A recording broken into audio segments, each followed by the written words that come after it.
आजच्या या नव्या सखोल चर्चेत खूप खूप स्वागत आहे. आज आपण एका अतिशय रंजक आणि प्रत्येकाच्या आयुष्याला स्पर्श करणाऱ्या एका महत्त्वाच्या विषयावर बोलणार आहोत. हो, नक्कीच. कारण हा विषय खरोखरच खूप जवळचा आहे सर्वांच्या. अगदी.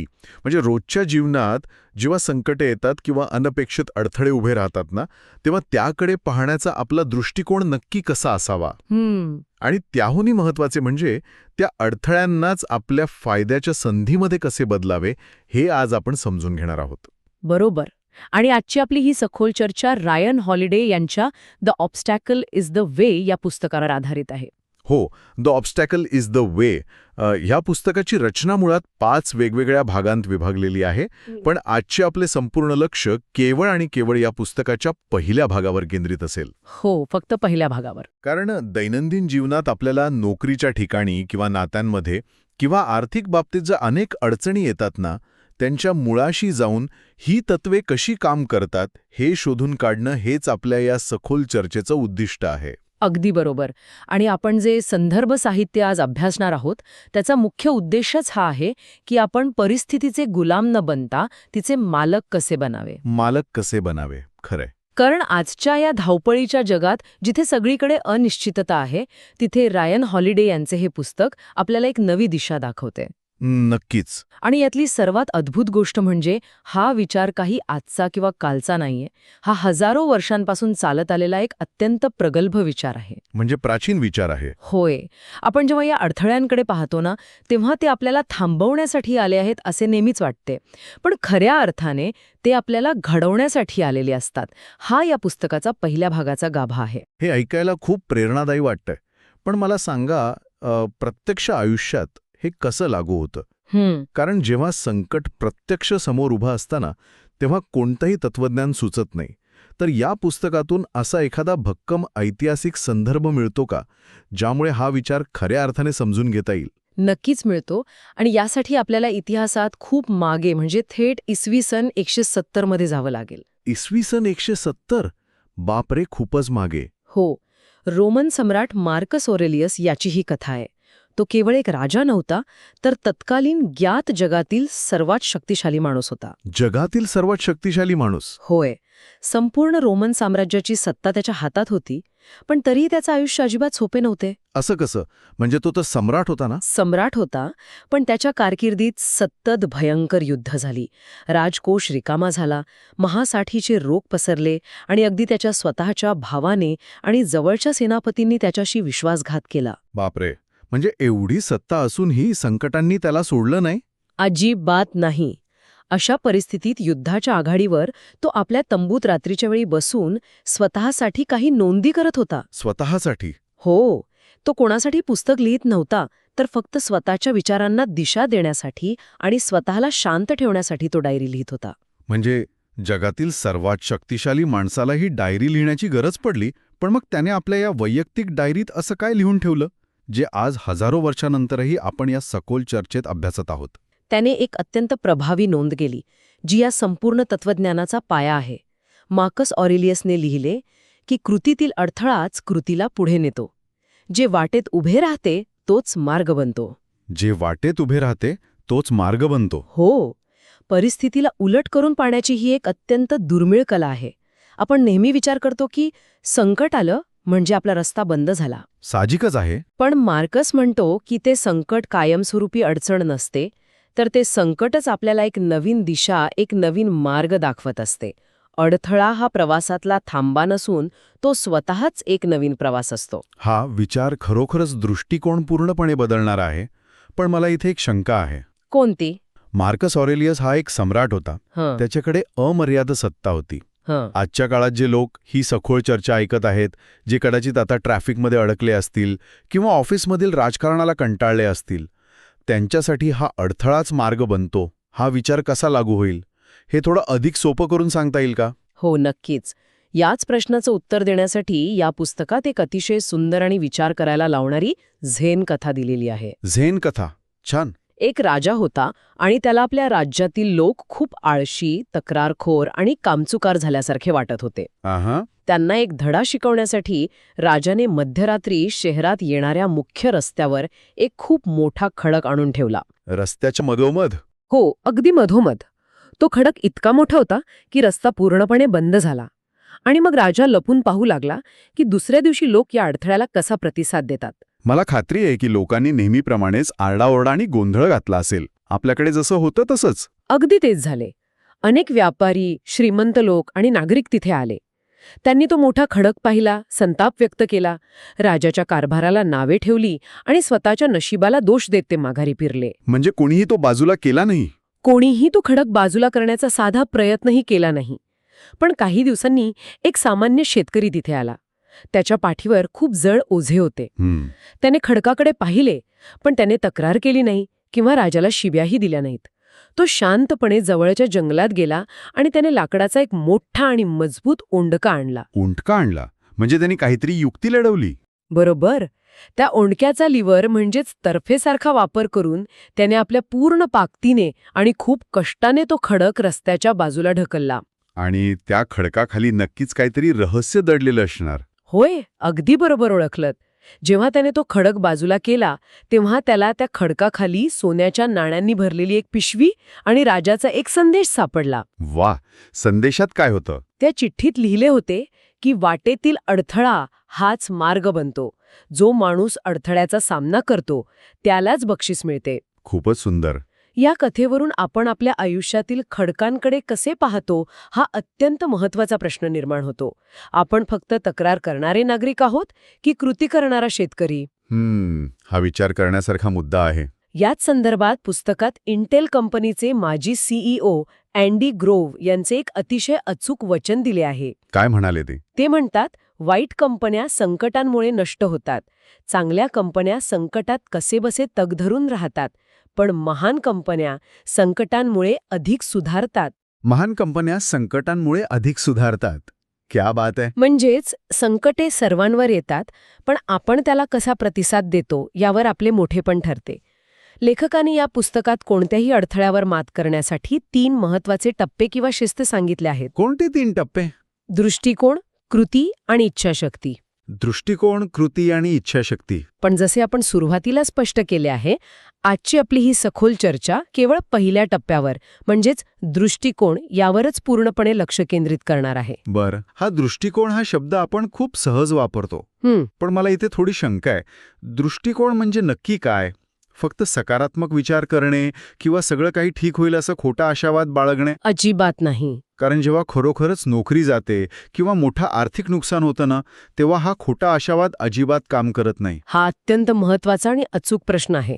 दृष्टिकोन म्हणजे डोळ्यांवर पट्टी बांधून सगळं चांगलं आहे असं मानणं नव्हे. मग नक्की काय? या पुस्तकात ज्या दृष्टिकोनाची चर्चा केली आहे तो वस्तुनिष्ठ दृष्टिकोन आहे. म्हणजेच परिस्थिती जशी आहे तशी पाहणे आणि त्यातील भावनांना बाजूला काढणे. भावनांना बाजूला काढणे? हो. हे समजून घेण्यासाठी आपण अमेरिकेतील प्रसिद्ध उद्योगपती जॉन डी रॉकफेलर यांच्या सुरुवातीच्या दिवसांकडे पाहूया. John D Rockefeller? 1857 सालची ती गोष्ट आहे. अमेरिकेत पॅनिक ऑफ 1857 नावाची भयंकर आर्थिक मंदी आली होती. मंदी म्हणजे अगदीच भयानक परिस्थिती असेल. हा, काही साधा अडथळा नव्हता. बाजारात अक्षरशः हाहाकार माजलेला होता. बँका बुडत होत्या, मोठे मोठे उद्योग उद्ध्वस्त होत होते आणि सामान्य लोक रातोरात देशोधडीला लागत होते. बापरे. त्यावेळी रॉकफेलर हे अवघे 16-17 वर्षांचे तरुण होते आणि नुकतेच फायनान्सच्या जगात पाऊल ठेवत होते. फक्त 16-17 वर्षांचा तरुण आणि समोर देशातली सर्वात मोठी आर्थिक मंदी. अशा परिस्थितीत तर भल्या भल्यांचे धाबे दणाणले असतील. नक्कीच. अशा परिस्थितीत कोणीही सामान्य माणूस घाबरून गेला असता. रॉकफेलर यांच्या जागी दुसरा कोणी असता तर त्याने हा फायनान्सचा व्यवसाय सोडून एखादी अत्यंत सुरक्षित नोकरी शोधली असती किंवा गाव गाठलं असतं. साहजिकच आहे. पण रॉकफेलर यांनी आपलं डोकं अत्यंत शांत ठेवलं. त्यांनी या मंदीला एक भयानक आपत्ती मानले नाही, तर त्याला संकटांची शाळा मानलंय. संकटांची शाळा म्हणजे स्कूल ऑफ ॲडव्हर्सिटी. अगदी बरोबर. त्यांनी अत्यंत शांतपणे आणि भावना बाजूला ठेवून बाजाराचे निरीक्षण केले. लोक भीतीने काय चुका करत आहेत ते पाहिले. म्हणजे त्यांनी वस्तुस्थिती म्हणजेच मार्केट क्रॅश आणि त्याबद्दलची स्वतःची भावना म्हणजे आता माझं सगळं संपलं या दोन गोष्टी पूर्णपणे वेगळ्या केल्या. हो, अगदी तसंच. आजच्या काळात जसे शेअर बाजार कोसळल्यावर किंवा IT क्षेत्रात ले ऑफ सुरू झाल्यावर लोक घाबरतात, तसे ते घाबरले नाहीत. अगदी बरोबर पकडलं. त्यांनी एक धडा कायमचा शिकून घेतला की बाजार नेहमीच अनिश्चित असतो. ज्यावेळी इतर लोक भीतीने आणि भावनेच्या भरात चुकीचे निर्णय घेत होते, त्यावेळी रॉकफेलर यांनी अत्यंत वस्तुनिष्ठपणे परिस्थितीचे आकलन केले.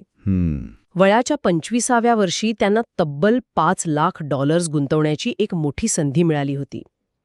पण बाजाराची परिस्थिती त्यांना तर्काला धरून योग्य न वाटल्याने त्यांनी ते पैसे चक्क परत केले. $5 लाख परत केले? हो. परिस्थिती मुळात चांगली किंवा वाईट नसते. आपण तिच्याकडे कसे पाहतो हे महत्वाचे असते. जेव्हा बाजारात घबराट असते तेव्हा संधी शोधली पाहिजे आणि जेव्हा सगळे हव्यासापोटी धावत असतात तेव्हा शांत राहिले पाहिजे, हा दृष्टिकोन त्यांनी अंगीकारला. खरंच विलक्षण आहे हे. त्यामुळेच ते पुढे जाऊन तेल उद्योगातील सर्वात मोठे आणि श्रीमंत प्रस्थ बनू शकले. ते संकटाने विचलित झाले नाहीत, तर संकटातून शिकले. हे उदाहरण खरोखरच डोळे उघडणारे आहे. पण मला इथे एक थोडा अवघड प्रश्न विचारायचा आहे. विचारा. रॉकफेलर यांच्या उदाहरणात आर्थिक मंदी होती जी संपूर्ण देशावर आली होती. पण जेव्हा तुमच्यावर वैयक्तिकरित्या अत्यंत अन्यायकारक पद्धतीने एखादे मोठे संकट लादले जाते तेव्हा काय? म्हणजे नक्की कसं? म्हणजे जेव्हा तुमची यात कोणतीही चूक नसते आणि तरीही तुमच्याकडून तुमचे स्वातंत्र्यच हिरावून घेतले जाते, तेव्हाही हा दृष्टिकोन शांत ठेवणं शक्य असते का? कारण राग येणं ही तर एक अतिशय नैसर्गिक मानवी भावना आहे ना? हा प्रश्न खूप रास्त आहे आणि याच प्रश्नाचं उत्तर देण्यासाठी पुस्तकात रुबिन हरिकेन कार्टर या प्रसिद्ध अमेरिकन बॉक्सरची अंगावर काटा आणणारी कथा दिली आहे. रुबिन कार्टर हा बॉक्सिंगच्या जगात यशाचा शिखरावर होता. त्याच्याकडे महागडे कपडे होते, प्रचंड पैसा होता. पण अचानक त्याच्या आयुष्यात एक भयानक वादळ आले. काय झालं? त्याच्यावर एका तिहेरी हत्याकांडाचा खोटा आरोप ठेवण्यात आला. जो गुन्हा त्याने कधी केलाच नव्हता, त्या गुन्ह्यासाठी त्याला अटक झाली आणि केवळ वर्णद्वेषातून त्याला तब्बल 3 जन्मठेपेची शिक्षा सुनावण्यात आली. 3 जन्मठेप? एका निरपराध माणसासाठी यापेक्षा भयानक अन्याय दुसरा कोणताही असू शकत नाही. हा प्रसंग कुणालाही पूर्णपणे उद्ध्वस्त करण्यासाठी किंवा वेड लावण्यासाठी पुरेसा आहे. नक्कीच. पण जेव्हा कार्टर तुरुंगात गेला तेव्हा त्याने तुरुंग अधिकाऱ्यांच्या डोळ्यात डोळे घालून निक्षून सांगितले की तुम्ही मला या तुरुंगात ठेवाल, पण मी एक कैदी म्हणून कधीच राहणार नाही. हे धाडस कसं आलं त्याच्यात? हे फक्त बोलण्यापुरते नव्हते. त्याने खरोखरच कैद्यांचे कपडे घालण्यास स्पष्ट नकार दिला. तो तुरुंगातील अन्न खात नसे आणि सर्वात धक्कादायक म्हणजे तो पॅरोलच्या सुनावणीलाही जात नसे. पॅरोलच्या सुनावणीलाही जात नसे का? कारण त्याच्या मते त्याने गुन्हाच केला नसल्यामुळे सुटण्याची भीक मागायचा प्रश्नच नव्हता. बापरे. पण मग त्याने तुरुंगात वेळ कसा काढला? रागाने आणि चिडचिडीने स्वतःला संपून टाकण्यापेक्षा त्याने नक्की काय वेगळं केलं तिथे? त्याने आपला राग आणि संताप एका अत्यंत सकारात्मक आणि रचनात्मक दिशेने वळवला. त्याने आपला दृष्टिकोन असा बदलला की हा तुरुंग नसून हे माझं विद्यापीठ आहे. तुरुंग हे विद्यापीठ आहे. हो. त्याने आपला तुरुंगातील पूर्ण वेळ कायदा, इतिहास आणि तत्वज्ञानाचा सखोल अभ्यास करण्यात घालवला. 19 वर्षांनंतर जेव्हा तो निर्दोष सिद्ध होऊन सन्मानाने बाहेर आला ना, तेव्हा त्याने कुणाकडूनही नुकसान भरपाई मागितली नाही. 19 वर्षे आणि नुकसान भरपाई मागितली नाही का? कारण त्याच्या मते त्याने त्याचे काहीच हिरावून घेतले नव्हते. त्यांनी फक्त त्याचे शरीर बंदी बनवले होते, पण त्याचे मन नेहमीच स्वतंत्र होतं. हे खरंच थक्क करणार आहे. म्हणजे 19 वर्ष तुरुंगात राहूनही त्या माणसाने आपली मानसिक शांतता जराही ढळू दिली नाही. यामागे विल्यम शेक्सपियर यांच्या विचारांचा मोठा प्रभाव दिसतो. शेक्सपियर यांनी म्हटले आहे की कोणतीही गोष्ट मुळात चांगली किंवा वाईट नसते, तर आपले विचार तसे बनवतात. आपले विचार तसे बनवतात. लोक तुमचे स्वातंत्र्य हिरावून घेऊ शकतात, तुम्हाला शारीरिकदृष्ट्या तुरुंगात टाकू शकतात, पण तुमचा दृष्टिकोन आणि तुमचे विचार निवडण्याचं स्वातंत्र्य ते कधीच हिरावून घेऊ शकत नाहीत. क्या बात है. कार्टरने आपली हीच आंतरिक शक्ती ओळखली होती. याच संदर्भात पुस्तकात लॉरा इंगल्स वाइल्डर यांचेही उदाहरण दिले आहे. त्यांनी अतिशय कठीण गरिबीच्या आणि प्रतिकूल परिस्थितीत जीवन व्यतीत केले, पण त्यांनी कधीच हार मानली नाही. त्यांनी प्रत्येक कठीण प्रसंगाला एक संकट न मानता एक साहस म्हणजेच ॲडव्हेंचर म्हणून पाहिले. हा एक पर्याय आहे जो आपण सर्वजण कधीही निवडू शकतो. कार्टर यांच्या उदाहरणावरून एक गोष्ट स्पष्ट होते की त्यांनी 19 वर्षे सराव करून आपला दृष्टिकोन पक्का केला. बरोबर. पण जेव्हा संकट अचानक म्हणजे एका सेकंदात येतं तेव्हा काय? म्हणजे समजा जे लोक ऐकत आहेत ते गाडी चालवत आहेत आणि अचानक अपघात झाला किंवा ऑफिसमध्ये अचानक बॉसने अपमानास्पद वागणूक दिली, तेव्हा या भावनांवर, आपल्या मज्जातंतूंवर नियंत्रण कसं ठेवायचं? अतिशय उत्तम मुद्दा मांडलात. जेव्हा संकट अचानक येतं ना, तेव्हा परिस्थिती काहीही असो, आपल्या मज्जातंतूंवर म्हणजे आपल्या नसांवर, ज्याला आपण नर्व्ह कंट्रोल म्हणतो, त्यावर आपले नियंत्रण असले पाहिजे. Nerve control. आणि यासाठी पुस्तकात अमेरिकन यादवी युद्धातील म्हणजेच civil वॉरमधील general Ulysses S Grant यांचे अतिशय आश्चर्यकारक प्रसंग दिले आहेत. काय झालं होतं? एकदा सुप्रसिद्ध छायाचित्रकार मॅथ्यू ब्रॅडी हे ग्रँट यांचा स्टुडिओमध्ये फोटो काढत होते. तेव्हा अचानक स्टुडिओच्या छतावरील मोठी काच फुटली आणि 2-2 इंचांचे टोकदार तुकडे पावसासारखे ग्रँट यांच्या अंगावर आणि आजूबाजूला पडले. बापरे. पण ग्रँट यत्किंचितही हलले नाहीत. त्यांच्या चेहऱ्यावरील भाव जराही बदलले नाहीत. हे तर खरंच अवघड आहे. पण हे तर स्टुडिओत घडलं ना. युद्धाच्या प्रत्यक्ष मैदानावरही ते असेच शांत राहायचे का? होय. आणि तो प्रसंग याहूनही भयंकर आहे. युद्धाच्या आघाडीवर ते एका ठिकाणी उभे राहून दुर्बिणीतून शत्रूच्या हालचाली पाहत होते. त्यांच्या अगदी शेजारीच एक सैनिक घोड्यावर बसलेला होता. अचानक शत्रूचा एक मोठा तोफगोळा आला आणि थेट त्या घोड्यावर पडला. बापरे. त्या भयंकर स्फोटात त्या घोड्याच्या अक्षरशः चिंधड्या उडाल्या, रक्ताचा सडा पडला. पण आश्चर्याची गोष्ट म्हणजे ग्रँट यांची नजर त्यांच्या दुर्बिणीवरून 1 सेकंदही हटली नाही. त्यांनी साधे डोळेही मिचकावले नाहीत. हे कसं शक्य आहे? आता याला आपण काय म्हणणार? जेव्हा अचानक जीवघेणी संकटे येतात, तेव्हा नैसर्गिक भावनांच्या आहारी न जाता, घाबरून न जाता, परिस्थितीचा स्वीकार करून आपले काम अत्यंत शांतपणे करत राहणे, यालाच खरी स्थिरता किंवा नर्व्ह कंट्रोल म्हणतात.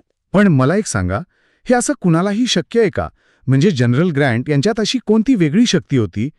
हे नैसर्गिकरित्या त्यांच्यात होतं की त्यांनी ते कमावलं होतं? हे अजिबात जन्मजात नसते. ती एक जाणीवपूर्वक अंगीकारलेली आणि रोजच्या सरावाने मिळवलेली सवय असते. सरावाने मिळवलेली सवय? हो. जेव्हा आजूबाजूला गोंधळ असतो, तेव्हा स्वतःला वारंवार सांगणे की मी घाबरणार नाही, मी या परिस्थितीचा डोळसपणे सामना करेन, हे सरावानेच शक्य होते. पण आपलं शरीर तर नैसर्गिकरित्या फाईट किंवा फ्लाईट अवस्थेत जातं ना? अगदी बरोबर. आपले शरीर नैसर्गिकरित्या लढा किंवा पळून जा या अवस्थेत जाते. पण आपल्या मेंदूचा वापर करून आपण त्या नैसर्गिक प्रतिसादाला थांबवू शकतो. मग याचा सराव कसा करायचा? आजकालच्या जगात याचं एखादं आधुनिक उदाहरण आहे का, जिथे माणसांना खरोखरच अशा प्रकारे स्वतःच्या भावनांवर नियंत्रण मिळवायला शिकवलं जातं? सरावाने स्वतःच्या भावनांवर नियंत्रण मिळवण्याचे सर्वात उत्तम आणि आधुनिक उदाहरण म्हणजे अंतराळवीरांचं प्रशिक्षण. अंतराळवीरांचं प्रशिक्षण? पुस्तकात अपोलो मिशनमधील अंतराळवीरांच्या प्रशिक्षणाचा अत्यंत सविस्तर उल्लेख आहे. जेव्हा एखादा अंतराळवीर पृथ्वीच्या कक्षेबाहेर जातो, तेव्हा तिथे छोटीशी चूक किंवा थोडं जरी घाबरून जाणं म्हणजे पॅनिक होणं, हे थेट मृत्यूला आमंत्रण देणे असते. हो, कारण अंतराळात कोणीही मदतीला येऊ शकत नाही. तिथे घाबरणे म्हणजे आत्महत्याच असते. अगदी बरोबर. म्हणूनच अंतराळवीरांना वर्षानुवर्षे एकच गोष्ट शेकडो वेळा शिकवली जाते, आणि ती म्हणजे कोणत्याही परिस्थितीत न घाबरणे. त्यांना कृत्रिमरित्या अशा धोकादायक परिस्थितीत टाकले जाते, जिथे सर्व काही बिघडलेलं असतं, ऑक्सिजन कमी होत असतो, अलार्म वाजत असतात. बापरे, तो आवाजच किती भयानक असतो. हो.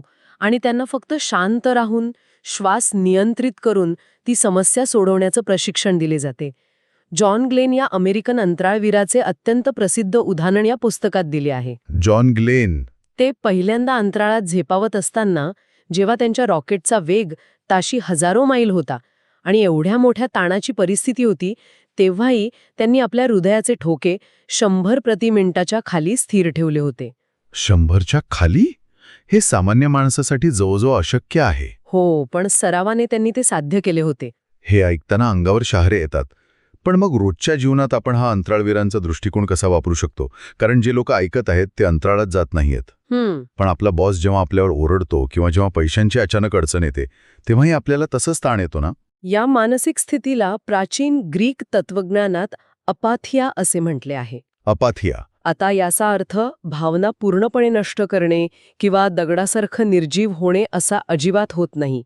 तर याचा अर्थ हानिकारक आणि विध्वंसक भावनांना स्वतःपासून दूर ठेवणे असा होतो. म्हणजे रागाला किंवा भीतीला स्वतःवर ताबा मिळू न देणे. अगदी बरोबर. दैनंदिन जीवनात आपण तर्क किंवा लॉजिक वापरून या भावनांवर नियंत्रण मिळवू शकतो. कसं? जेव्हा आपल्याला खूप भीती वाटते किंवा ताण येतो तेव्हा स्वतःला एक साधा प्रश्न विचारावा की मी यामुळे मरणार तर नाही ना. बहुतांश वेळा उत्तर नाही असेच असते. बरोबर आहे. बॉस ओरडला तरी आपला जीव जाणार नसतो. हो. किंवा मार्कस ऑरेलियसच्या शब्दात स्वतःला विचारावे की ही घडलेली घटना मला प्रामाणिकपणे, संयमाने आणि न्याय्य मार्गाने वागण्यापासून रोखू शकते का? क्या बात है. जर उत्तर नाही असेल तर घाबरण्याचे काहीच कारण नाही. आपण आपल्या भावनांचे गुलाम नाही तर मालक आहोत हे आपण स्वतःला वारंवार बजावले पाहिजे. खरंच. तर आजच्या या अत्यंत रंजक आणि सखोल चर्चेचं सार आपण कसे मांडू शकतो? आपण पाहिलं की मार्कस ऑरेलियस या सम्राटापासून ते जॉन डी रॉकफेलर या उद्योगपतीपर्यंत आणि रुबिन कार्टर या निरपराध कैद्यापासून ते थेट अंतराळवीरांपर्यंत सर्वांनी एकच गोष्ट पुन्हा पुन्हा सिद्ध केली आहे की अडथळे हे बाहेरच्या जगात नसतात, तर ते खऱ्या अर्थाने आपल्या डोक्यात आणि आपल्या दृष्टिकोनात असतात. अगदी बरोबर. वस्तुनिष्ठता आणि भावनांवरील नियंत्रण हाच कोणत्याही कठीण परिस्थितीतून मार्ग काढण्याचा आणि यशाचा पाया आहे. आपण बाहेरील परिस्थिती कदाचित बदलू शकत नाही, पण परिस्थितीकडे पाहण्याचा आपला स्वतःचा दृष्टिकोन आपण नक्कीच निवडू शकतो. अगदी तंतोतंत.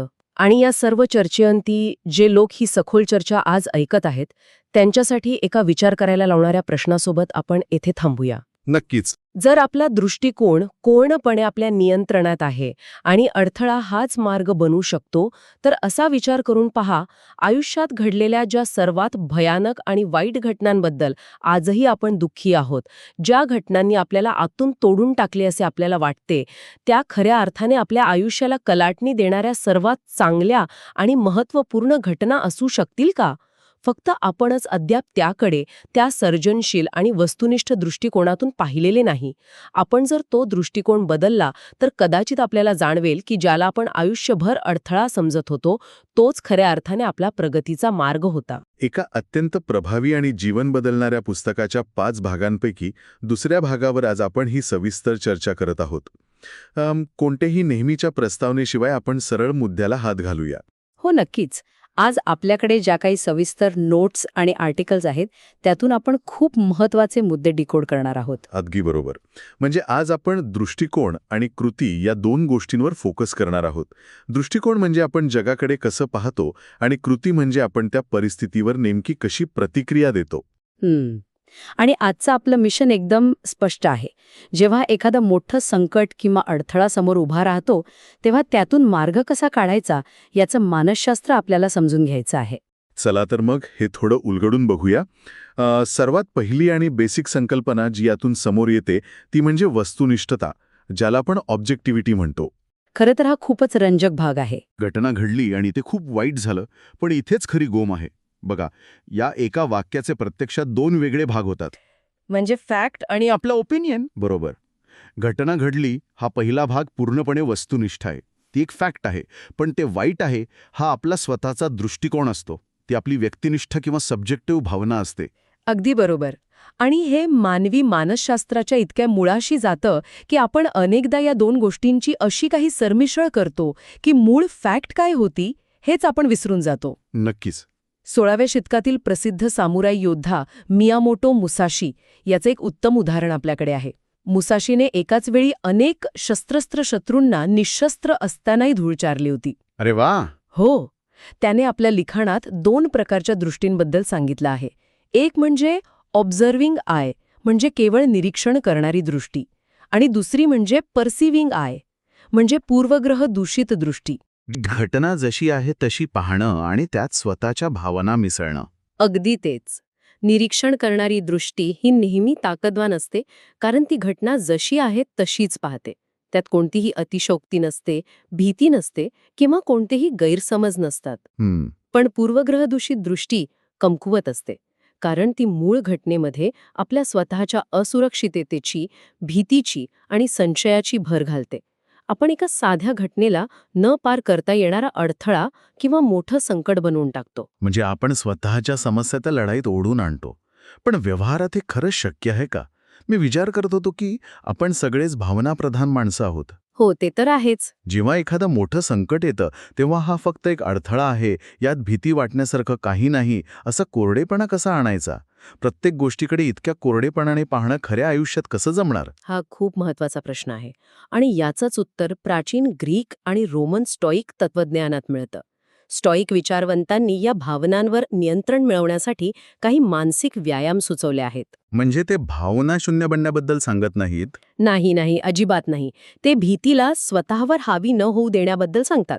उदाहरणार्थ तत्वज्ञ एपिक्टेटसने एक अतिशय विलक्षण पण प्रभावी पद्धत सांगितली होती. कोणती पद्धत? समजा एखादी अत्यंत मोठी प्रसिद्ध किंवा सत्ताधारी व्यक्ती समोर असेल आणि तिच्यामुळे मनात असुरक्षितता किंवा भीती निर्माण होत असेल, तर एपिक्टेटस सांगायचा की त्या व्यक्तीला त्यांच्या खाजगी आयुष्यातील एखाद्या अत्यंत सामान्य किंवा विचित्र अवस्थेत कल्पनेत पहा. विचित्र अवस्थेत म्हणजे? जसं की ती व्यक्ती शारीरिक संबंध ठेवत आहे अशी कल्पना करा. बापरे, हे ऐकायला थोडं गमतीशीर वाटतंय. हो, गमतीशीर आहे, पण यामागचा उद्देश खूप सखोल होता. त्या व्यक्तीभोवती असलेलं महानतेचं वलय बाजूला सारून त्यांना एका सामान्य हाडामाणसाचा माणसासारखं पाहणं हा त्यामागचा हेतू होता. अच्छा, म्हणजे त्यांचं ते वलय मोडून काढायचं. हो, रोमन सम्राट मार्कस ऑरेलियस याचीही अशीच एक पद्धत होती ना. हो, तुम्ही बरोबर पॉइंट पकडला. मी त्याच्याबद्दल वाचलं होतं. तो अत्यंत महागड्या आणि आलिशान गोष्टींकडे अतिशय वेगळ्या नजरेने पाहत असे. तो कोणत्याही गोष्टीच्या बाह्य रूपाला भुलत नसे. नक्कीच. त्याच्या मते भाजलेलं उत्कृष्ट मांस म्हणजे केवळ एका मृत प्राण्याचा तुकडा होता आणि अतिशय महागडी विंटेज वाईन म्हणजे दुसरं तिसरं काही नसून जुन्या आंबवलेल्या द्राक्षांचा रस होता.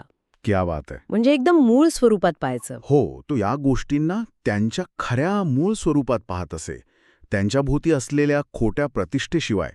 जेव्हा आपण एखाद्या गोष्टीवरचं हे प्रतिष्ठेचं किंवा भीतीचं आवरण काढून टाकतो, तेव्हाच आपल्याला मूळ सत्य दिसतं. आणि तिथूनच वस्तुनिष्ठ दृष्टिकोनाची सुरुवात होते. हा विचार जर आपण आजच्या कॉर्पोरेट जगात किंवा दैनंदिन आयुष्यात लागू केला तर अनेक गुंतागुंतीचे प्रश्न सुटू शकतात. 100%. म्हणजे थोडक्यात सांगायचं तर आपण स्वतःच्या मनाला सतत हे आठवण करून देण्याची गरज आहे की आपण गोष्टींना विनाकारण रंगवून सांगत आहोत. हो, हे सतत स्वतःला सांगावं लागतं.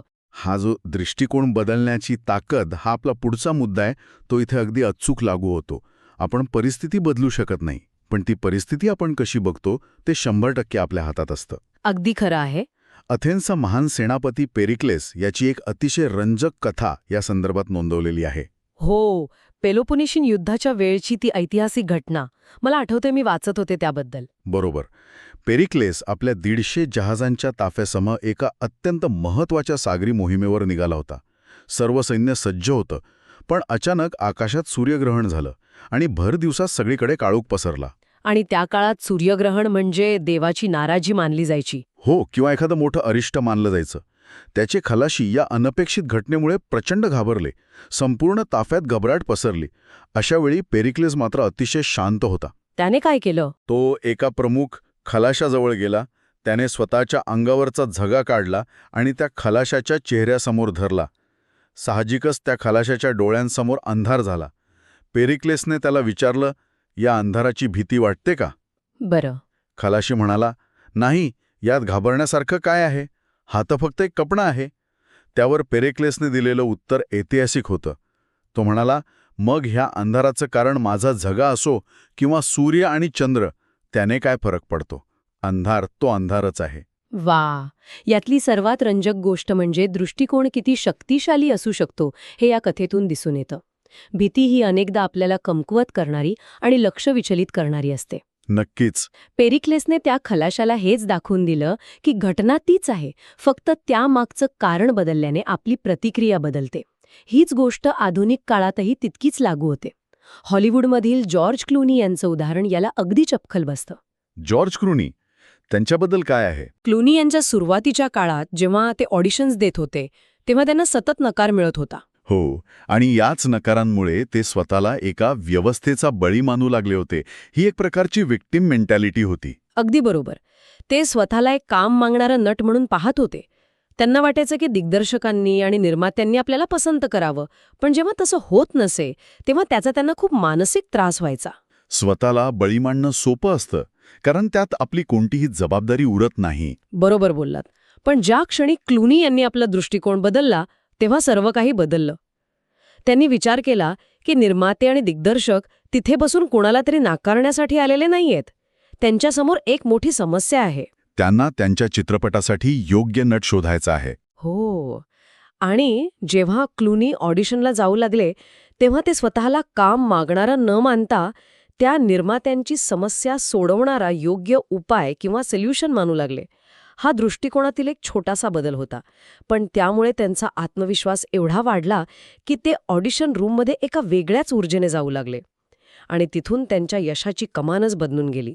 स्वतःला प्रॉब्लेम न मानता सोल्युशन मांडणं हा केवढा मोठा बदल आहे. पण आपण अनेकदा हे विसरतो, कारण आपण अशा गोष्टींवर लक्ष केंद्रित करतो जे आपल्या हातात नसतात. खरंय. आणि इथेच आपण पुढच्या अत्यंत प्रेरणादायी कल्पनेकडे वळतो.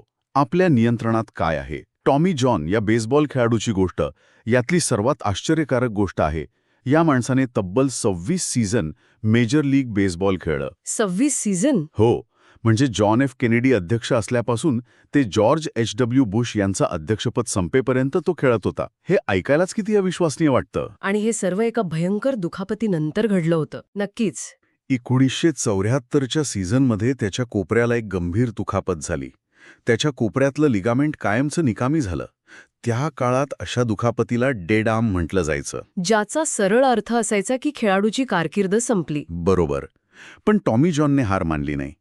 त्याने डॉक्टरांना विचारलं की यातून बाहेर पडण्याची काही संधी आहे का? डॉक्टरांनी एक प्रायोगिक शस्त्रक्रियेचा पर्याय दिला, ज्यामध्ये दुसऱ्या हाताचा टेंडन काढून दुखापतग्रस्त कोपऱ्यात बसवला जाणार होता. खूपच रिस्की वाटतं हे. हो, आणि ही शस्त्रक्रिया यशस्वी होऊन पुन्हा खेळण्याची शक्यता किती होती? फक्त 1%. 100तून 1. आणि तरीही त्याने ती 1% शक्यता स्वीकारली. होय, आणि तो पुन्हा मैदानात उतरला. त्याने त्यानंतर आणखी 164 सामने जिंकले. एवढंच नाही, तर वयाच्या 45व्या वर्षी जेव्हा त्याला संघातून काढण्यात आलं तेव्हा त्याने पुन्हा प्रशिक्षकाला फोन केला. आणि काय विचारलं? त्याने एकच प्रश्न विचारला, जर मी सराव शिबिरात आलो तर मला एक संधी मिळेल का? माझ्या नियंत्रणात जे आहे ते करण्याची मला संधी आहे का? क्या बात आहे. आणि तो खरोखर तिथे गेला, निवडला गेला आणि वयाच्या 45व्या वर्षी सामना जिंकूनही दाखवला. या उदाहरणातून एक अत्यंत सखोल तत्वज्ञान समोर येतं. मानसशास्त्रामध्ये आणि व्यसनाधीनतेतून बाहेर पडणाऱ्यांना एक प्रार्थना शिकवली जाते, ज्याला सेरेनिटी प्रेयर किंवा मनःशांतीची प्रार्थना म्हणतात. हो, मी ऐकलंय याबद्दल. ती प्रार्थना अशी आहे की ज्या गोष्टी बदलता येत नाहीत त्या स्वीकारण्याची शांती मिळू दे, ज्या गोष्टी बदलता येतात त्या बदलण्याचं धैर्य मिळू दे आणि या दोन्हींमधला फरक ओळखण्याचं शहाणपण मिळू दे. खूपच सुंदर आहे. या प्रार्थनेच्या मुळाशी 2000 वर्षांपूर्वीचा स्टोईक विचार आहे, ज्याला ग्रीक भाषेत म्हणतात जे आपल्या हातात आहे. म्हणजे टॉमी जॉनने नेमकं हेच केलं. जे 99% त्याच्या हातात नव्हतं त्याचा त्याने विचारच केला नाही. स्वतःच्या हातात जे 1% होतं त्यावरच संपूर्ण फोकस ठेवला. बरोबर.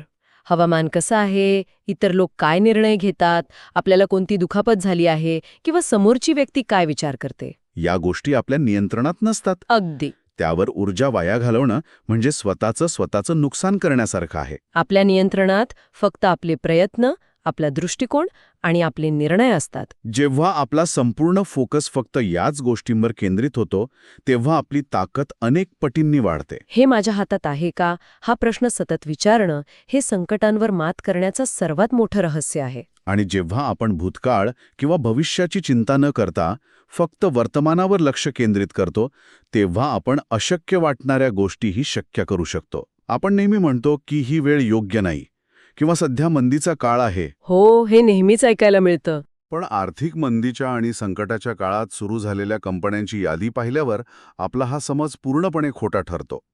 1973च्या भयंकर तेल संकटाच्या वेळी फेडेक्स ही कंपनी सुरू झाली. अच्छा. 1929च्या महामंदीच्या अगदी आधी वॉल्ट डिझनी कंपनी सुरू झाली आणि 11 महिन्यातच शेअर मार्केट क्रॅश झालं. तरीही ती कंपनी टिकून राहिली. त्याच महामंदीच्या काळात 1935मध्ये ह्युलेट पॅकॉर्ड म्हणजे HP उभी राहिली. आणि मायक्रोसॉफ्ट सुद्धा ना? हो, 1973च्या मंदीत मायक्रोसॉफ्टची स्थापना झाली. या कंपन्यांनी सध्याची वेळ वाईट आहे असा विचार करून काम थांबवलं नाही. त्यांनी आज काय करता येईल, वर्तमानात कोणत्या गोष्टीवर नियंत्रण मिळवता येईल यावर लक्ष केंद्रित केलं. इथेच मर्यादा झुगारण्याची संकल्पना लागू होते. ॲपलचे संस्थापक स्टीव्ह जॉब्स यांचं उदाहरण यासाठी सर्वोत्कृष्ट आहे. जॉब्स यांच्या कामाच्या पद्धतीला लोक रियालिटी डिस्टॉर्शन फील्ड म्हणायचे. म्हणजे वास्तवाला वाकवण्याची ताकद. हो, हे शक्य नाही किंवा याला खूप वेळ लागेल ही वाक्य त्यांना अजिबात मान्य नसत. ते वास्तवाला आपल्या इच्छेनुसार वाकवू शकत असत. ॲपलच्या एका सुरुवातीच्या उत्पादनासाठी त्यांना असा माऊस हवा होता जो कोणत्याही दिशेने सहज फिरू शकेल. बरं. त्या काळच्या एका प्रमुख इंजिनियरने सांगितलं की व्यावसायिकदृष्ट्या हे बनवणं अशक्य आहे. दुसऱ्या दिवशी त्या इंजिनियरला कामावरून काढण्यात आलं आणि त्याच्या जागी आलेल्या नव्या माणसाचं पहिलं वाक्य होतं, मी हा माऊस बनवू शकतो. पण जॉब्सचा हा स्वभाव थोडा हुकुमशाहीकडे झुकणारा नव्हता का? प्रत्येक वेळी अशक्य ते शक्य करा असं म्हणणं वास्तवाकडे दुर्लक्ष करण्यासारखं नाही का? हा खूप छान मुद्दा आहे.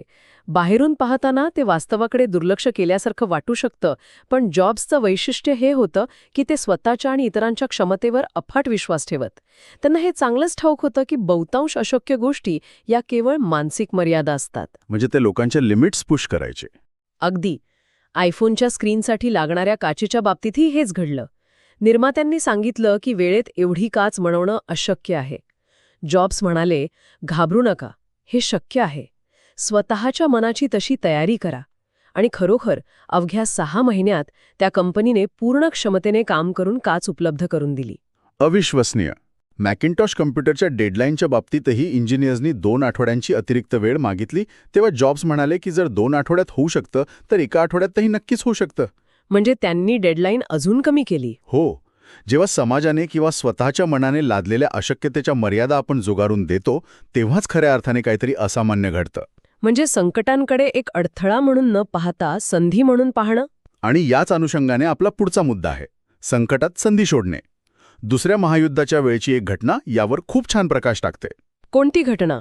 जर्मन सैन्याने ब्लिट्झक्रीग नावाचा एक अत्यंत वेगवान आणि आक्रमक हल्ला सुरू केला होता. या हल्ल्याचा वेग इतका प्रचंड होता की दोस्त राष्ट्रांचे सैन्य याला एक महाभयंकर आणि अजिंक्य संकट मानत होते. ते या हल्ल्यापुढे अक्षरशः गुडघे टेकत होते. पण जनरल ड्वाईट आयझनहॉवर याने याकडे एका पूर्णपणे वेगळ्या दृष्टिकोनातून पाहिले असेल. अगदी बरोबर. आयझनहॉवरने आपल्या जनरलच्या बैठकीत अत्यंत स्पष्टपणे सांगितलं होतं की सध्याची परिस्थिती ही एक आपत्ती नसून आपल्यासाठी एक मोठी संधी आहे. त्याने या जर्मन आक्रमणालाच एक मीट ग्राइंडरसारखं वापरण्याचं ठरवलं. हो. जर्मन सैन्य वेगाने पुढे येत होतं. आयझनहॉवरने त्यांना आत येऊ दिलं आणि मग बाजूने हल्ला करून त्यांना पूर्णपणे जाळ्यात अडकवलं. जो जर्मन सैन्याचा सर्वात मोठा आणि वेगवान हल्ला होता तोच त्यांच्या विनाशाचं कारण ठरलं. अडथळ्यालाच शस्त्रासारखं वापरण्याची ही एक अप्रतिम रणनीती होती. जर आपण याचा मोठ्या चित्राशी संबंध जोडला तर हे सूत्र दैनंदिन जीवनात किती अचूक लागू पडतं हे लक्षात येईल. ते कसं? समजा ऑफिसमध्ये आपला एक अतिशय वाईट बॉस असेल किंवा असा प्रतिस्पर्धी असेल जो सतत त्रास देतो. आपण सामान्यतः अशा परिस्थितीकडे एक डोकेदुखी म्हणून पाहतो आणि त्यापासून पळ काढण्याचा प्रयत्न करतो. बरोबर. आपण नोकरी सोडण्याचा विचार करतो. पण जर याकडे एक संधी म्हणून पाहिलं तर तो वाईट बॉस काय करू नये याचं उत्तम उदाहरण देत असतो. त्या कठीण परिस्थितीत नवीन कौशल्य शिकता येतात, स्वतःचा संयम वाढवता येतो. खरंय. आणि जोपर्यंत नवीन नोकरी मिळत नाही तोपर्यंत त्या वातावरणाचा वापर स्वतःला मानसिकदृष्ट्या अधिक कणखर बनवण्यासाठी करता येतो. मानसशास्त्रात याला ॲडव्हर्सरियल ग्रोथ किंवा पोस्ट ट्रॉमॅटिक ग्रोथ म्हणतात. म्हणजे संकटातून किंवा आघातातून माणूस उद्ध्वस्त होण्याऐवजी अधिक प्रगल्भ आणि सामर्थ्यवान होऊन बाहेर पडतो. जे आपल्याला मारू शकत नाही ते आपल्याला अधिक शक्तिशाली बनवतं. हे केवळ एक सुविचार नाही तर ते एक मानसशास्त्रीय सत्य आहे. अगदी बरोबर. अडथळा हाच खरं तर एक फायदा असतो. त्या संकटामागे लपलेली गिफ्ट किंवा भेटवस्तू ओळखण्याची दृष्टी असली पाहिजे. ही खूपच प्रेरणादायी आहे. आतापर्यंत आपण दृष्टिकोन या भागावर सविस्तर चर्चा केली. आता वेळ आली आहे या चर्चेला कृतीच्या पातळीवर आणण्याची. आपला पुढचा आणि शेवटचा मुख्य मुद्दा आहे कृतीची शिस्त आणि सुरुवात करणे. The discipline of action. हो.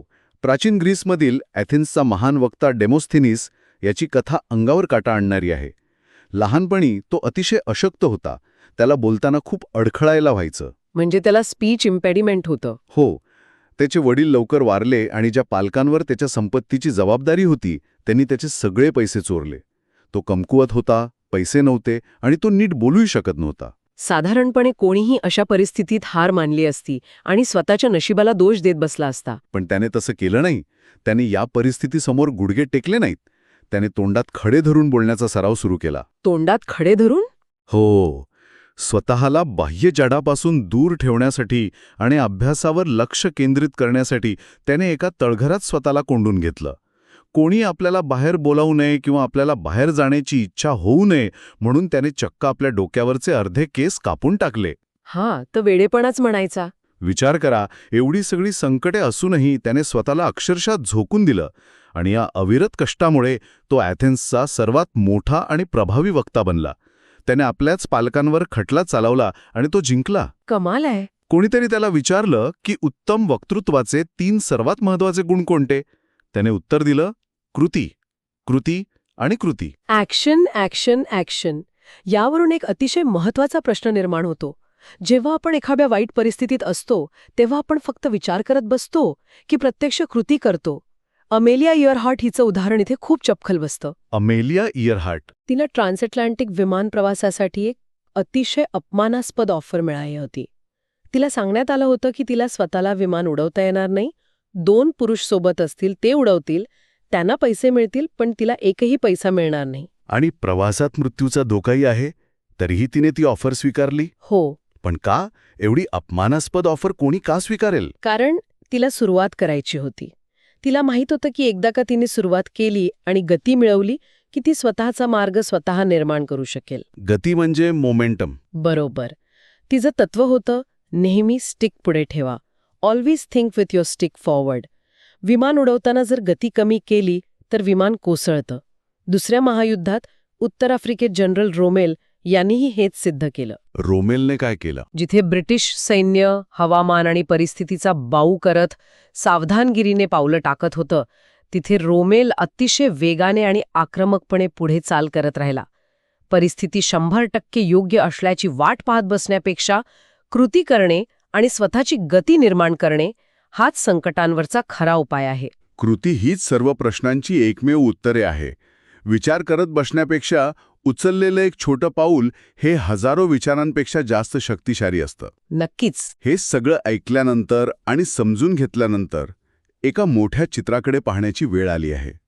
जेव्हा एखादा मोठा अडथळा समोर उभा असतो तेव्हा त्याची भव्यता पाहून तिथेच थांबायचं की त्या अडथळ्यालाच पुढे जाण्याची पायरी बनवायचं?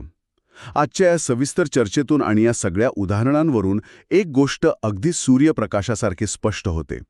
अडथळा ही जगातील कोणतीही बाह्य गोष्ट नाही.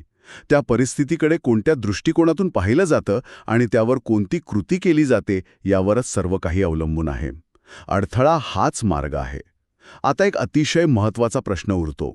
आता ह्या क्षणी जो अडथळा समोर उभा आहे त्यावर आपली पहिली कृती कोणती असली पाहिजे? ठीक आहे, आपण हे थोडं उलगडून पाहूया. आजच्या या सखोल चर्चेत आपण एका अतिशय गाजलेल्या पुस्तकाच्या 5 भागांपैकी 3ऱ्या भागावर थेट लक्ष केंद्रित करणार आहोत. आणि हा भाग खरोखरच खूप रंजक आहे. नक्कीच. या पुस्तकाचा हा जो 3रा भाग आहे तो कृती म्हणजे ॲक्शन आणि अडथळ्यांवर मात कशी करावी या एकाच मध्यवर्ती कल्पनेवर आधारित आहे. म्हणजे आपल्या सर्वांच्या आयुष्यात असे अनेक प्रसंग येतात जेव्हा समोरचा रस्ता पूर्णपणे बंद असल्यासारखं वाटतं.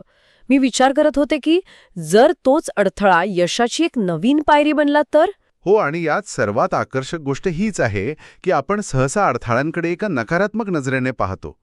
एखादं काम करताना अडचण आली की आपण लगेच निराश होतो. अगदी बरोबर. आपण त्याला एक थांब्यासारखं मानतो. हो ना. पण आज आपण ज्या स्रोताचं विश्लेषण करत आहोत त्याचं मुख्य ध्येय हे समजून घेणं आहे की अडथळ्यांना केवळ कसं पार करायचं नाही, तर त्या अडथळ्यांचाच वापर आपली ताकद म्हणून कसा करायचा. या स्रोतामध्ये जे ऐतिहासिक आणि धोरणात्मक दाखले दिले आहेत ते आपल्याला कृतीमागील का आणि कसं उलगडून दाखवतात. म्हणजे अडथळा हा प्रवासातील थांबा नसून तोच एक नवीन मार्ग असू शकतो. अगदी तेच. जर आपण योग्य मानसिकता आणि चिकाटीची जोड दिली तर तोच अडथळा आपल्याला एक अशा दिशेने घेऊन जाऊ शकतो ज्याचा आपण आधी विचारही केलेला नसतो. आणि या चिकाटीच्या मुद्द्यावर स्रोतामध्ये अमेरिकन यादवी युद्धातील जनरल युलिसिस एस ग्रांट यांचं एक अतिशय उत्तम उदाहरण दिलं आहे. ग्रांट यांच्या विक्सबर्गच्या वेढ्याविषयी त्यात सविस्तर चर्चा आहे. मला वाटतं हे उदाहरण आपल्याला चिकाटीचं खरं रूप काय असतं हे समजून घ्यायला खूप मदत करतं. हो, ग्रांट यांच्या विक्सबर्ग मोहिमेची कथा खरोखरच अचाट आहे. मी म्हणेन की हे इतिहासातील एक मोठं उदाहरण आहे. विक्सबर्ग हे शहर मिसिसिपी नदीवरील एका उंच कड्यावर वसलेलं होतं. म्हणजे भौगोलिकदृष्ट्या खूपच कठीण जागा होती ती. अत्यंत कठीण. आणि त्या शहरावर ताबा मिळवणं म्हणजे संपूर्ण नदीवर नियंत्रण मिळवणं होतं, जे युद्धाच्या दृष्टीने निर्णायक होतं. पण शहराची रचनाच अशी होती की त्यावर थेट हल्ला करणं अशक्य होतं. ग्रँट यांनी जवळपास 1 वर्षभर अनेक पारंपरिक मार्ग वापरून पाहिले. 1 वर्षभर? बापरे. हो, त्यांनी थेट हल्ले केले, शहराच्या बाजूने जाण्याचा प्रयत्न केला. इतकंच काय तर त्यांनी चक्क नवीन कालवा खणून नदीचा प्रवाह बदलण्याचाही एक अत्यंत धाडसी प्रयोग केला. कालवा खणून? म्हणजे त्यांनी खरोखरच सगळे मार्ग वापरून पाहिले? अगदी. पूर आलेल्या जमिनीवरून बोटी नेण्याचेही प्रयत्न झाले. पण गंमत बघा, हे सर्व मार्ग पूर्णपणे निष्फळ ठरले. वृत्तपत्रांमधून त्यांच्यावर प्रचंड टीका होऊ लागली होती. पण ग्रांट डगमगले नाहीत. म्हणजे केवळ एकाच गोष्टीवर अडून न राहता परिस्थितीनुसार सतत प्रयोग करणं इथे अपेक्षित आहे. पण मग सर्व मार्ग बंद झाल्यावर ग्रांट यांनी नेमकी कोणती कृती केली? अरे वा, हे तर खूपच धाडसाचं काम होतं. नक्कीच, कारण एकदा बोटी पुढे गेल्या की त्या प्रवाहाच्या विरुद्ध परत येऊ शकत नव्हत्या. पण ते यशस्वी झाले. आणि त्याहूनही धक्कादायक निर्णय म्हणजे त्यांनी स्वतःची रसद म्हणजे अन्नाचा आणि साधनसामग्रीचा मागून येणारा पुरवठा स्वतःच तोडून टाकला. स्वतःचाच आधार काढून घेतला. आणि तोही शत्रूच्या प्रदेशात. हो, ते शत्रूच्या प्रदेशात खोलवर घुसले आणि तिथूनच त्यांनी स्वतःच्या सैन्यासाठी अन्न आणि सामग्री मिळवायला सुरुवात केली. यातून निष्कर्ष हाच निघतो की चिकाटीतून केवळ मार्गच मिळत नाही, तर ग्रांट यांसारखा एखादा पूर्णपणे विजयी मार्ग सापडतो. हे ऐकल्यावर एक गोष्ट स्पष्ट होते की चिकाटी म्हणजे केवळ एकाच भिंतीवर डोकं आपटत राहणं नव्हे, तर ती भिंत ओलांडण्यासाठी सतत नवीन प्रयोगांची चाचपणी करणं. हीच प्रयोगशीलता आपण आजच्या इनोव्हेशनच्या जगातही पाहतो. अगदी बरोबर. थॉमस एडिसन यांनी विजेच्या बल्बचा शोध लावताना वापरलेल्या हजारो फिलामेंट्सचा संदर्भ ही स्रोतामध्ये अगदी याच अर्थाने आलाय ना? हो, आणि यात सर्वात आकर्षक गोष्ट ही आहे की एडिसन यांनी तब्बल 6000 वेगवेगळ्या फिलामेंट्सचा प्रयोग केला होता. अगदी माणसाच्या दाढीच्या केसाचाही त्यांनी फिलामेंट म्हणून वापर करून पाहिला होता. दाढीचा केस? हे मी पहिल्यांदाच ऐकतेय. होला. निकोला टेस्ला एकदा एडिसन यांच्या या प्रक्रियेबद्दल उपहासाने म्हणाले होते की एडिसन यांचं काम म्हणजे गवताच्या गंजीतून सुई शोधण्यासारखं आहे. ते एक एक गवताची काडी बाजूला करत बसतील. पण तेच काम अखेर यशस्वी ठरलं. नक्कीच. आणि जर आपण याला व्यापक दृष्टिकोनातून पाहिलं तर आजच्या आधुनिक तंत्रज्ञानाच्या जगात, विशेषतः सिलिकॉन व्हॅलीमध्ये, एडिसन यांच्या या पद्धतीला अत्यंत आदराने पाहिलं जातं. ज्याला आज आपण MVP म्हणजे किमान व्यवहार्य उत्पादन किंवा मिनिमम व्हायबल प्रॉडक्ट म्हणतो, तोच प्रकार एडिसन करत होते. आजकालच्या स्टार्टअप्समध्ये हे खूप पाहायला मिळतं. सुरुवातीलाच एक परिपूर्ण उत्पादन बाजारात आणण्यापेक्षा एक प्राथमिक आवृत्ती आणायची आणि लोकांच्या प्रतिक्रिया पाहायच्या. अगदी बरोबर. जर अपयश आलं तर ते लवकर आणि कमी खर्चात येतं. म्हणजेच या प्रक्रियेत अपयश ही लपवण्याची किंवा घाबरण्याची गोष्ट राहत नाही. सिलिकॉन व्हॅलीमध्ये अपयश हा दोष नसून एक वैशिष्ट्य आहे असं म्हटलं जातं. Failure is a feature. Failure is a feature ही संकल्पना खूपच शक्तिशाली आहे. हो. दुसऱ्या महायुद्धात विन्स्टन चर्चिल यांनी ब्रिटिशांना जर्मनांशी लढण्यासाठी सुरुवातीला युरोपऐवजी मुद्दाम उत्तर आफ्रिकेची निवड केली होती. मुद्दाम आफ्रिकेची निवड केली का बरं? कारण त्यांना माहीत होतं की ब्रिटिश सैन्य सुरुवातीला अनेक चुका करेल. युरोपमध्ये थेट भिडून संपूर्ण मनोधैर्य खचण्यापेक्षा आफ्रिकेत चुकांमधून शिकणं आणि स्वतःला सुधारणं त्यांना रणनीतिकदृष्ट्या अधिक महत्त्वाचं वाटलं. अपयश हे एक उत्तम शिक्षक असतं. हे सगळं ऐकायला खूप प्रेरक वाटतं. पण मी विचार करत होते, जेव्हा आपण प्रत्यक्ष 6000 वेळा अपयशी होत असतो किंवा सतत चुका करत असतो, तेव्हा ती निराशा हाताळणं खूप कठीण असतं. अशावेळी काय करावं? यावर स्रोतामध्ये द प्रोसेस नावाच्या एका संकल्पनेवर भर दिलाय. हो, द प्रोसेस ही खूप महत्त्वाची संकल्पना आहे. यासाठी युनिव्हर्सिटी ऑफ अलाबामाचे प्रसिद्ध फुटबॉल प्रशिक्षक निक साबिन यांचं उदाहरण दिलं आहे. ते चॅम्पियनशिपचा विचार न करता केवळ सध्याच्या क्षणी करावयाच्या कामावर लक्ष केंद्रित करायला शिकवतात. साबन यांचं यशामागील रहस्य अतिशय सोपं पण पाळायला कठीण आहे. ते या प्रक्रियेवर पूर्ण विश्वास ठेवतात. जेव्हा एखादं खूप मोठं ध्येय समोर असतं किंवा एखादं मोठं संकट समोर उभं असतं, तेव्हा त्याची व्याप्ती पाहूनच आपली अर्धी ताकद गळून पडते. पण गोष्टी छोट्या छोट्या टप्प्यां विभागल्या की त्या सोप्या होतात. याचाच अर्थ अंतिम ध्येयाचं ओझं डोक्यावरून उतरवून सध्याच्या एका पावलावर लक्ष केंद्रित करणं. या स्रोतामध्ये 20व्या शतकातील हवामानशास्त्रज्ञ जेम्स पोलार्ड SP यांची एक अत्यंत हृदयस्पर्शी गोष्ट आहे. SP यांना वयाच्या 18व्या वर्षापर्यंत साधं लिहिता वाचता येत नव्हतं. 18व्या वर्षापर्यंत? हो. एकदा ते प्रसिद्ध वक्ते हेनरी क्ले यांच्या एका भाषणाला गेले आणि इतके भारावून गेले की त्यांना क्ले यांची बोलताही येईना. तेव्हा एका मित्राने क्ले यांना सांगितलं की या मुलाला तुमच्यासारखं मोठं व्हायचंय, पण त्याला साधा वाचताही येत नाही. मग क्लेयांनी काय केलं? तेव्हा क्ले यांनी ए यांना एका कागदावरील ए हे अक्षर दाखवत सांगितलं की हा ए आहे. आता तुला फक्त उरलेली 25 अक्षरे शिकायची आहेत. क्या बात आहे! हा प्रक्रियेचा सर्वात सुंदर आविष्कार आहे. मला एवढ्या मोठ्या जगाचं ज्ञान कसं मिळेल या भीतीला हेनरी क्ले यांनी फक्त 25 अक्षरे शिकण्याच्या एका अत्यंत साध्या प्रक्रियेत बदलून टाकलं. आणि यामुळेच गोष्टी खूप सोप्या वाटू लागतात. जर आपण प्रक्रियेवर विश्वास ठेवला तर जीवनात अचानक एखादं मोठं संकट आलं तरी आपण त्याला सामोरे जाऊ शकतो. यावर श्रोतामध्ये एका उदाहरणाने हे अगदी स्पष्ट केलं आहे. कोणतं उदाहरण? जर कोणी आपल्याला जमिनीवर पाडून दाबता धरलं तर आपण काय करतो? साहजिकच आपण घाबरून विरोध करतो. सर्व ताकद लावून एकाच झटक्यात सुटण्याचा प्रयत्न करतो.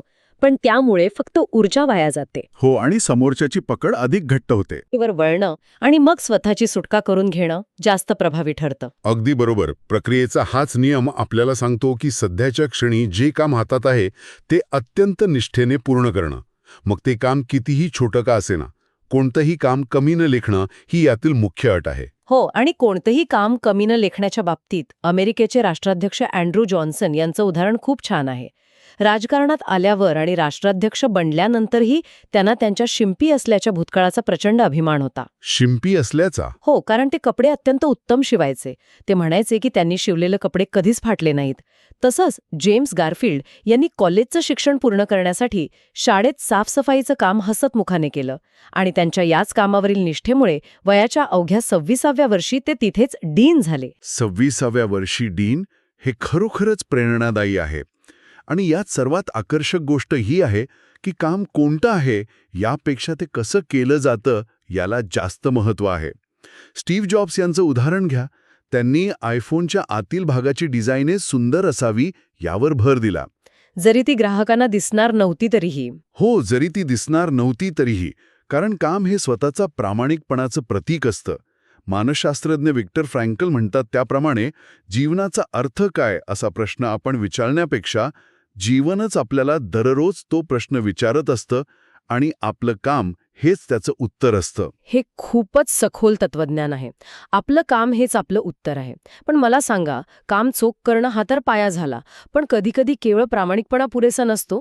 जेव्हा नियमच आपल्या विरुद्ध असतात तेव्हा काय करायचं? इथेच व्यावहारिक दृष्टिकोन किंवा प्रॅग्मॅटिझम महत्वाचा ठरतो. स्रोतामधील युनायटेड फ्रूट कंपनी आणि सॅम्युएल झेमुरे यांच्यातील 5000 एकर जमिनीच्या वादाची कथा याच व्यावहारिकतेवर प्रकाश टाकते. ही कथा खूपच रंगतदार आहे. हो, युनायटेड फ्रूट कंपनीसारख्या बलाढ्य कॉर्पोरेशनने मोठे आणि महागडे वकील लावून कायदेशीर लढाई सुरू केली होती. आणि झेमुरे यांनी काय केलं? त्यांनी परिपूर्णतेचा किंवा कायदेशीर अट्टहास धरला नाही. त्यांनी सरळ दावा करणाऱ्या दोन्ही स्थानिक मालकांना भेटून दोघांनाही पैसे देऊन ती जमीन 2 वेळा विकत घेतली. 2 वेळा विकत घेतली. हे खूपच भन्नाट आहे. आणि इथेच ही गोष्ट खऱ्या अर्थाने रंजक बनते. त्यांनी पुलाच्या बाबतीतही हेच केलं होतं ना? हो, नदीवर पूल बांधण्यास मज्जाव होता. तेव्हा झेमोरे यांनी नदीच्या दोन्ही बाजूला 2 धक्के बांधले आणि मध्ये तात्पुरता तरंगता पूल जोडला, ज्याला आपण पॉन्टून म्हणतो. जेव्हा अधिकाऱ्यांनी तक्रार केली तेव्हा ते म्हणाले, पूल कुठे आहे? हे तर फक्त 2 धक्के आहेत. त्यांनी नियम मोडले नाहीत, पण काम पूर्ण केलं. हा, व्यावहारिक दृष्टिकोन खूप महत्वाचा आहे. रिचर्ड राईट यांची कथाही आपल्याला याच व्यावहारिकतेची आठवण करून देते. तो असा काळ होता जेव्हा वर्णद्वेषामुळे त्यांना लायब्ररीतून पुस्तकं मिळत नसत. मग त्यांनी पुस्तकं कशी मिळवली? त्यांनी चक्क स्वतःबद्दलच एक अत्यंत खोटी आणि अपमानास्पद चिठ्ठी एका खोट्या नावाने लिहिली. त्यांनी दाखवलं की ती चिठ्ठी एखाद्या गोऱ्या व्यक्तीने त्यांना दिली आहे आणि त्या चिठ्ठीचा वापर करून त्यांनी लायब्ररीतून स्वतःला हवी ती पुस्तकं मिळवली. म्हणजे जो मार्ग काम करतो तोच मार्ग योग्य. अगदी बरोबर. यातून चीनचे नेते डेंग झियाओपिंग यांचा तो दृष्टिकोन समोर येतो की मांजर काळी असो वा पांगरी, तिने उंदीर मारणे महत्वाचे. जे काम करतं तेच योग्य. व्हॉट्स राईट इज व्हॉट वर्क्स. आणि हाच दृष्टिकोन युद्धभूमीवरही लागू पडतो. समोरासमोर भिडण्यापेक्षा बाजूने हल्ला करणं, ज्याला आपण फ्लँक अटॅक म्हणतो, जॉर्ज वॉशिंग्टन यांनी ब्रिटिशांच्या अवाढव्य सैन्याशी समोरासमोर युद्ध करण्यापेक्षा गनिमी काव्यासारखे अचानक आणि बाजूने हल्ले केले. हो, आणि इतिहासकार B.H. लिडल हार्ट यांनी यावर खूप मोठा अभ्यास केला आहे. त्यांनी इतिहासातील 280 लष्करी मोहिमांचा अभ्यास केला आणि तुम्हाला माहिती आहे का त्यातून काय निष्कर्ष निघाला? काय निष्कर्ष निघाला? त्यात 280 पैकी फक्त 6 युद्धात मुख्य सैन्यावर थेट समोरासमोर हल्ला करून निर्णायक विजय मिळाला होता. फक्त 6.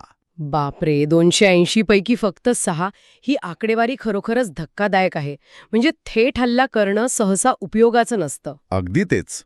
म्हणूनच तत्ववेत्ते सोरेन किर्केगार्ड यांनी अप्रत्यक्ष संवादाचा वापर केला. लोकांचे विचार बदलण्यासाठी थेट वाद घालण्यापेक्षा त्यांना स्वतःहून विचार करण्यास प्रवृत्त केलं. ज्युडो या मार्शल आर्टमध्येही हेच पाहायला मिळतं. त्याचे संस्थापक जिगोरो कानो यांचं सूत्र होतं की समोरासमोर भिडण्यापेक्षा विरोधकांचा समतोल बिघडवणं जास्त महत्वाचं असतं आणि मग त्यांचीच ताकद त्यांच्या विरुद्ध वापरणं. हो, आणि यावरून आपण या स्रोतातील एका अत्यंत महत्त्वाच्या कल्पनेकडे वळतो. संकटांचा शस्त्र म्हणून वापर करणं आणि ऊर्जेचं नियमन करणं. शत्रूच्या ताकदीचाच त्यांच्या विरुद्ध वापर करण्याची अनेक ऐतिहासिक उदाहरणे आहेत. महात्मा गांधी आणि मार्टिन लूथर किंग ज्युनियर यांनी असहकार आणि शांततेचा वापर करून ब्रिटिश साम्राज्य आणि वर्णद्वेषी व्यवस्थेची ताकदच त्यांच्या विरुद्ध कशी वापरली हे आपण पाहिलं आहे.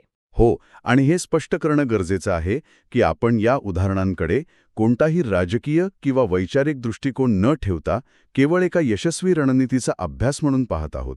नक्कीच. ही निव्वळ रणनीतीची उदाहरणे आहेत.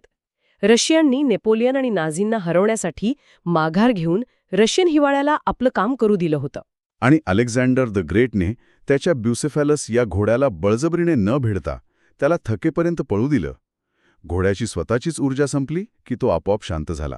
म्हणजे बाहेरच्या ऊर्जेचा वापर करणं यावर स्रोतामध्ये मिसिसिपी नदीत प्रवाहाच्या विरुद्ध जाणाऱ्या जुन्या बोटींचे एक उदाहरण आहे ना? हो, ते एक जुनं तंत्र होतं. प्रवाहाच्या विरुद्ध जाणाऱ्या बोटी प्रवाहाच्या दिशेने जाणाऱ्या बोटीला स्वतःला बांधून घ्यायच्या आणि स्वतःला पुढे ढकलून घ्यायच्या. क्या बात आहे. पण जेव्हा अडथळ्यामुळे आपल्या स्वतःच्या आत ऊर्जा निर्माण होते तेव्हा त्या ऊर्जेचे नियमन कसे करायचे यासाठी आर्थर ॲश या टेनिसपटूचं उदाहरण अतिशय समर्पक आहे. त्यांनी वर्णद्वेषाचा सामना करण्यासाठी स्वतःच्या भावना चेहऱ्यावर न दाखवता ती सर्व ऊर्जा आपल्या खेळातून अत्यंत आक्रमकपणे बाहेर काढली. शारीरिकदृष्ट्या मोकळे आणि मानसिकदृष्ट्या घट्ट हे त्यांचं सूत्र होतं. बॉक्सर जो लुईस आणि हैतीचे जनरल टुसांट लुहरचर यांच्या उदाहरणांतूनही हेच दिसतं. आपल्यावरील बंधनांचा बाऊ करण्यापेक्षा तीच ऊर्जा आपल्या ध्येयासाठी कशी वापरता येते हे यातून शिकण्यासारखं आहे. आणि शेवटी वेळ येते ती आक्रमक पवित्रा घेण्याची. सीज दी ऑफेन्सिव्ह. अनेकदा संकटे अचानक येतात. अशा वेळी हा आक्रमक पवित्रा कसा उपयोगी पडतो यासाठी स्रोतामध्ये 2008 मधील बराक ओबामा यांच्या अध्यक्षीय मोहिमेतील रेव्हरंड राईट वादाचा संदर्भ दिलाय. आणि पुन्हा एकदा आपण हे स्पष्ट करूया की हा कुठलाही राजकीय अजेंडा नसून एका संकटाला संधीत रूपांतरित करण्याचं हे एक उत्तम रणनीतिक उदाहरण आहे. अगदी बरोबर. जेव्हा सर्वजण अशा परिस्थितीतून पळ काढतात तेव्हा ओबामा यांनी बचावात्मक पवित्रा घेण्याऐवजी तीच संधी साधून ए मोर परफेक्ट युनियन हे ऐतिहासिक भाषण दिलं आणि वर्णभेदाच्या मुद्द्यावर थेट संवाद साधला. त्यांनी संकटाला एका टीचेबल मोमेंटमध्ये रूपांतरित केलं. जेव्हा अडथळा सर्वात मोठा वाढतो तेव्हाच तो सर्वात मोठी संधी घेऊन आलेला असतो.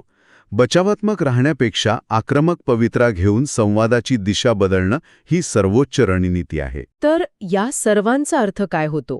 आपण पाहिलं की अडथळे पार करण्यासाठी चिकाटी हवी, प्रक्रियेवरील निष्ठा हवी, व्यावहारिक दृष्टिकोन हवा, शत्रूच्या ताकदीचाच वापर करता आला पाहिजे आणि योग्य वेळी आक्रमक पवित्रा घेता आला पाहिजे. हो, आणि या सर्व चर्चेनंतर मी तुम्हाला एका नवीन प्रश्नासोबत सोडून जाऊ इच्छितो. आपण आज पाहिलं की अडथळे हे केवळ एक फीडबॅक आणि ऊर्जा आहेत. पण जर या सर्व गोष्टींचा आपण विचार केला तर कदाचित आपण ज्याला सर्वात मोठा अडथळा मानतो तो बाहेरील जगात नसून गोष्टी एका विशिष्ट पद्धतीनेच व्हायला हव्यात या आपल्या स्वतःच्याच अट्टहासात दडलेला असू शकेल का? आपल्याच अट्टहासात. हो. जर आपण हा आतील अट्टहास सोडला तर कदाचित बाहेरील अडथळे आपोआपच दूर होतील यावर नक्की विचार करा. आजच्या या सखोल विश्लेषणात सर्वांचं मनापासून स्वागत आहे. आज आपल्याकडे संशोधनाचं, लेखांचं आणि काही अत्यंत रंजक नोट्सचं एक भक्कम गाठोडा आहे. आणि आजचा विषय तसा पाहिला तर खूपच व्यावहारिक आहे. अगदी. आज आपण एका अशा विषयावर चर्चा करणार आहोत जो वाचायला किंवा ऐकायला खूप सोपा वाटतो, पण प्रत्यक्षात राबवणं म्हणजे ते तितकंच कठीण असतं. तो विषय आहे विपत्तीचं संधीत रूपांतर कसं करावं. खरं तर जेव्हा सर्व काही आपल्या विरोधात जात असतं तेव्हा नुसतं तग धरून राहण्यापेक्षा त्या संकटाचा वापर करून आपण यशस्वी कसं होऊ शकतो हे आज आपण या नोट्समधून उलगडणार आहोत. या सर्व संशोधनातून एक गोष्ट प्रकर्षानं समोर येते, ती म्हणजे जेव्हा आपण परिस्थितीवरचं नियंत्रण पूर्णपणे गमावून बसतो तेव्हा इच्छाशक्ती आणि परिस्थितीचा स्वीकार हे आपले सर्वात मोठे हत्यार कसे बनते. हो, आणि आजची आपली ही चर्चा याच साधनांचा अचूक वापर कसा करायचा यावर केंद्रित असेल. या चर्चेची सुरुवात करण्यासाठी आपल्याकडे एक अतिशय अचूक विधान आहे. राहम इमॅन्युएल यांचं विधान, बरोबर? हो ना. कोणत्याही राजकीय विचारधारेचा विचार न करता केवळ एका धोरणात्मक दृष्टिकोनातून याकडे पाहायला हवं. त्यांनी राष्ट्राध्यक्ष ओबामा यांना एका कठीण प्रसंगी जो सल्ला दिला होता तो खूप काही सांगून जातो. ते म्हणाले होते, एखाद्या गंभीर संकटाला कधीही वाया जाऊ देऊ नका. पहिल्यांदा ऐकताना हे थोडं स्वार्थी किंवा धूर्त वाटू शकतं. अगदी तसंच वाटतं सुरुवातीला. पण जर आपण या वाक्याच्या मुळाशी गेलो तर त्याचा खरा अर्थ उलगडतो. संकटाच्या काळात सर्वसामान्य लोक घाबरलेले असतात, गोंधळलेले असतात. आणि नेमक्या त्याच वेळी जुन्या व्यवस्था कोलमडलेल्या असतात. बरोबर. अशा वेळी एक शांत आणि स्थिर डोकं असलेली व्यक्ती अशी कामं आणि अशा योजना पूर्ण करू शकते ज्या एरवीच्या शांततेच्या काळात पूर्ण करणं जवळपास अशक्य असतं. संकट हे एका उत्प्रेरकासारखं म्हणजेच कॅटलिस्टसारखं काम करतं. याच कॅटलिस्टचा युद्धभूमीवर कसा वापर केला जातो याचं एक थक्क करणारं उदाहरण म्हणजे जर्मन कमांडर रोमाल. दुसऱ्या महायुद्धाच्या संदर्भातील त्यांची ती क्षमता, ज्याला जर्मन भाषेत फ्रॉन्टर फ्युरिंग म्हटलं जायचं. युद्धभूमीवर जेव्हा दोन्हीकडचं सैन्य एकमेकांवर तुटून पडतं, सगळीकडे धूर उडत असते, रक्ताचे सडे पडलेले असतात आणि एकच घबराट उडालेली असते, तेव्हा सर्वसामान्य सैनिकाला काहीच सुचत नाही. पण रोमलकडे जणू काही एक वेगळीच दृष्टी होती. या सर्व गोंधळात आणि थकावटीत शत्रूची नेमकी कमकुवत बाजू कुठे आहे आणि त्यांची फळी कुठे खिळखिळी झालीये हे तो अचूक ओळखायचा. इथेच आपल्याला कृती आणि इच्छाशक्ती यातील एक अत्यंत महत्त्वाचा आणि सूक्ष्म फरक समजून घ्यावा लागतो.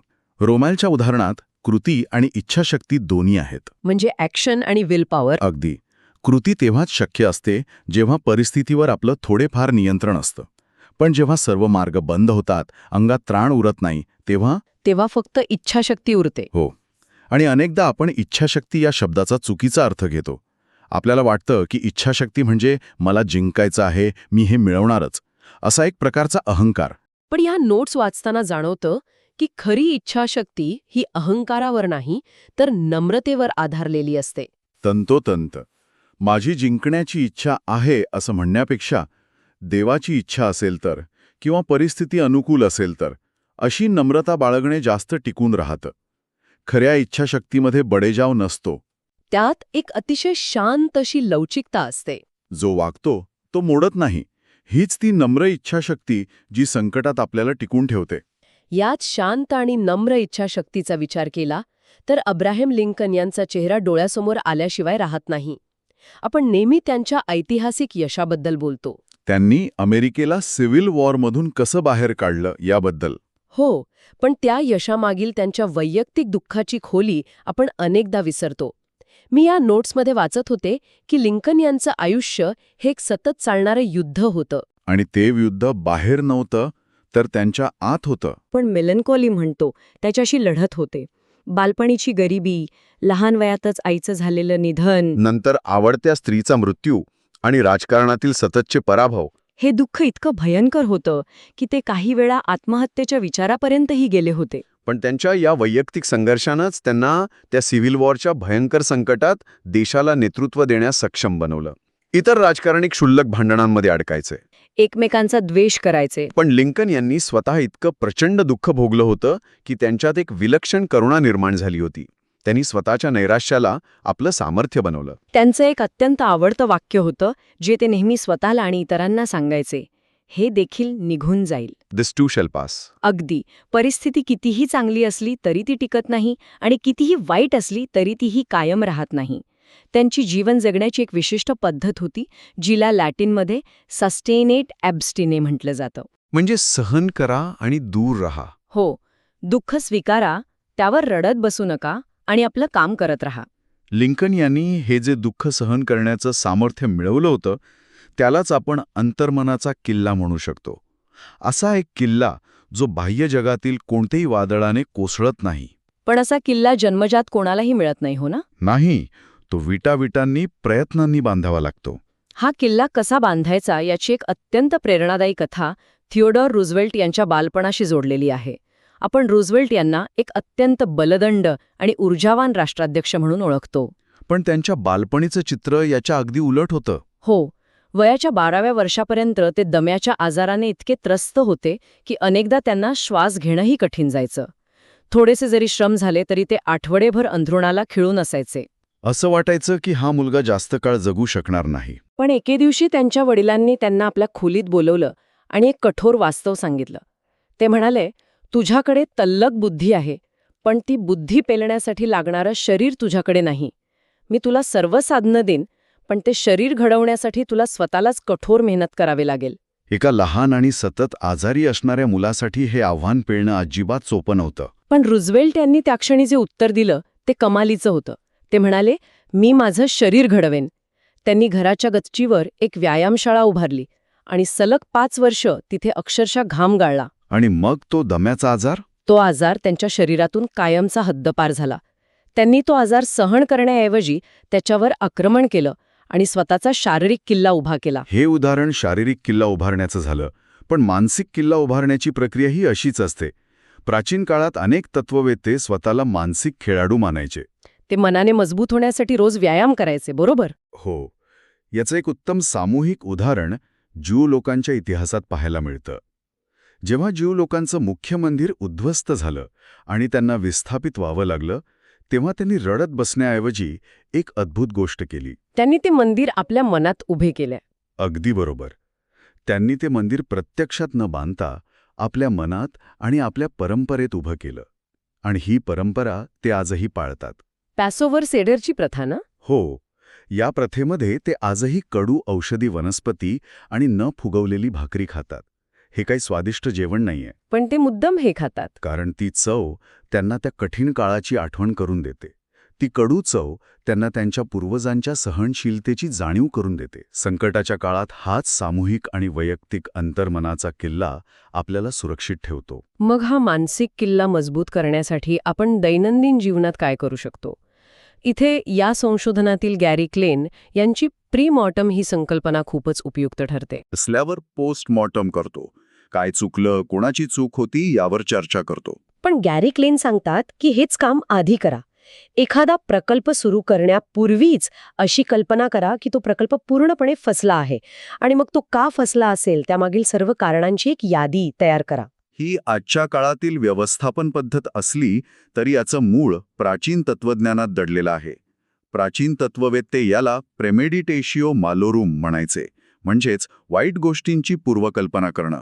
सेनेखासारखे महान तत्ववेत्ते जेव्हा एखाद्या लांबच्या प्रवासाला निघायचे तेव्हा ते आधीच विचार करून ठेवायचे की काय काय वाईट घडू शकतं. समुद्रात अचानक वादळ येऊ शकतं, जहाजाचा कर्णधार आजारी पडू शकतो किंवा चाच्यांचा हल्ला होऊ शकतो.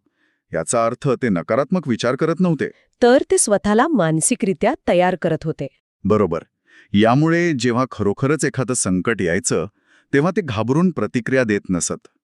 त्यांना माहीत असायचं की अशी परिस्थिती उद्भवू शकते आणि त्यांची योजना तयार असायची. यावर माईक टायसन यांचं एक अत्यंत मार्मिक वाक्य आहे. ते म्हणतात, जर तुम्ही नम्र नसाल तर आयुष्य तुम्हाला नम्र बनवेल. अगदी खरे. आपलं नियोजन किती अचूक असलं तरी बाहेरच्या जगावर आपलं शून्य नियंत्रण असतं.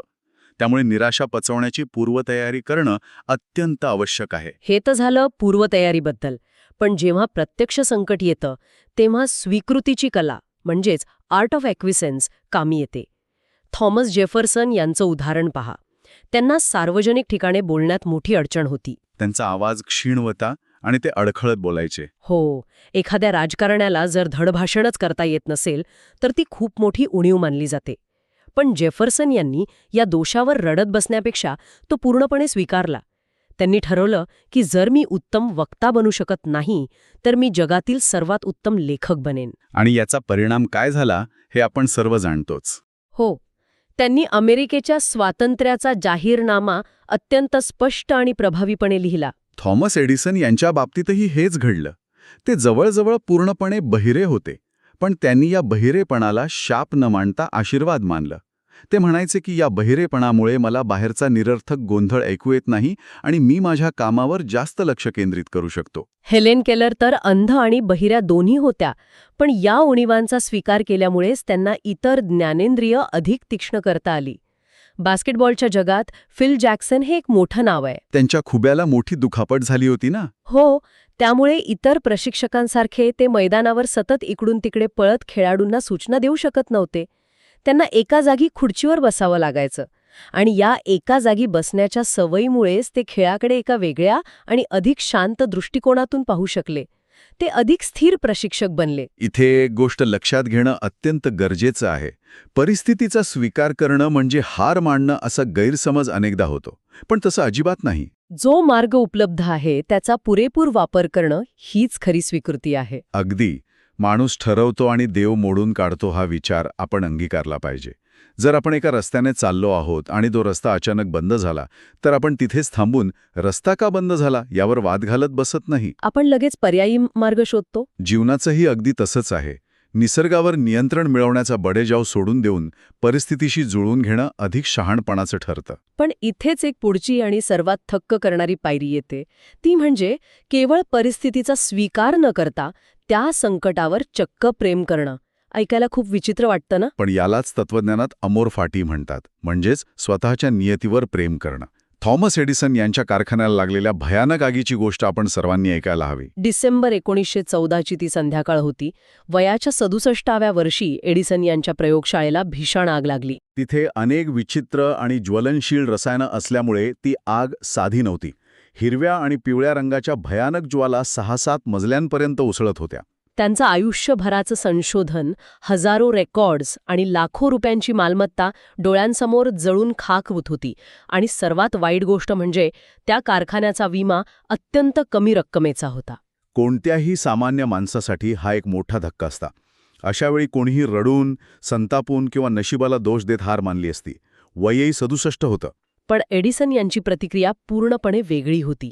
त्या भयानक आधीसमोर उभे राहून त्यांनी आपल्या मुलाला हाक मारली आणि अत्यंत उत्साहाने सांगितलं, जा, तुझ्या आईला आणि तिच्या सर्व मैत्रिणींना ताबडतोब बोलवून आण.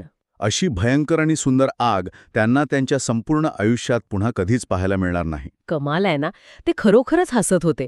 त्यांनी दुसऱ्या दिवशी पत्रकारांना अत्यंत शांतपणे सांगितलं की ते पुन्हा नव्याने सुरुवात करण्यासाठी अजिबात म्हातारे झालेले नाहीयेत. आणि अवघ्या एका महिन्यात त्याने तो कारखाना अंशतः पुन्हा सुरू केला.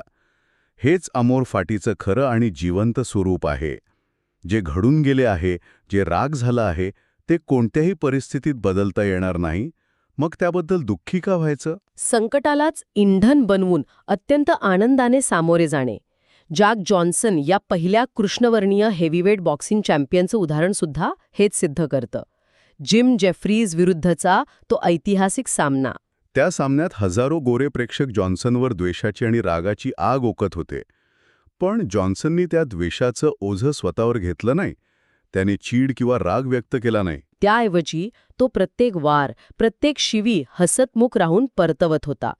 त्याचा तो हसरा आणि निर्धास्त चेहराच जेफ्रीजला आतून कमकुवत करत होता. शेवटी जॉन्सननी तो सामना सहज जिंकला.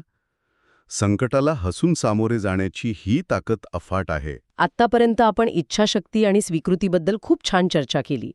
पण जेव्हा प्रवास लांबचा असतो तेव्हा 2 शब्दांमधील फरक समजणं आवश्यक आहे. जिद्द आणि चिकाटी. म्हणजे ॲक्शन आणि विलमधला फरक. हो. ग्रीक पुराणातील ओडिसियसची कथा आपण ऐकली असेल. ट्रॉयचे युद्ध संपल्यानंतर त्याला आपल्या घरी पोचायला तब्बल 10 वर्ष लागली.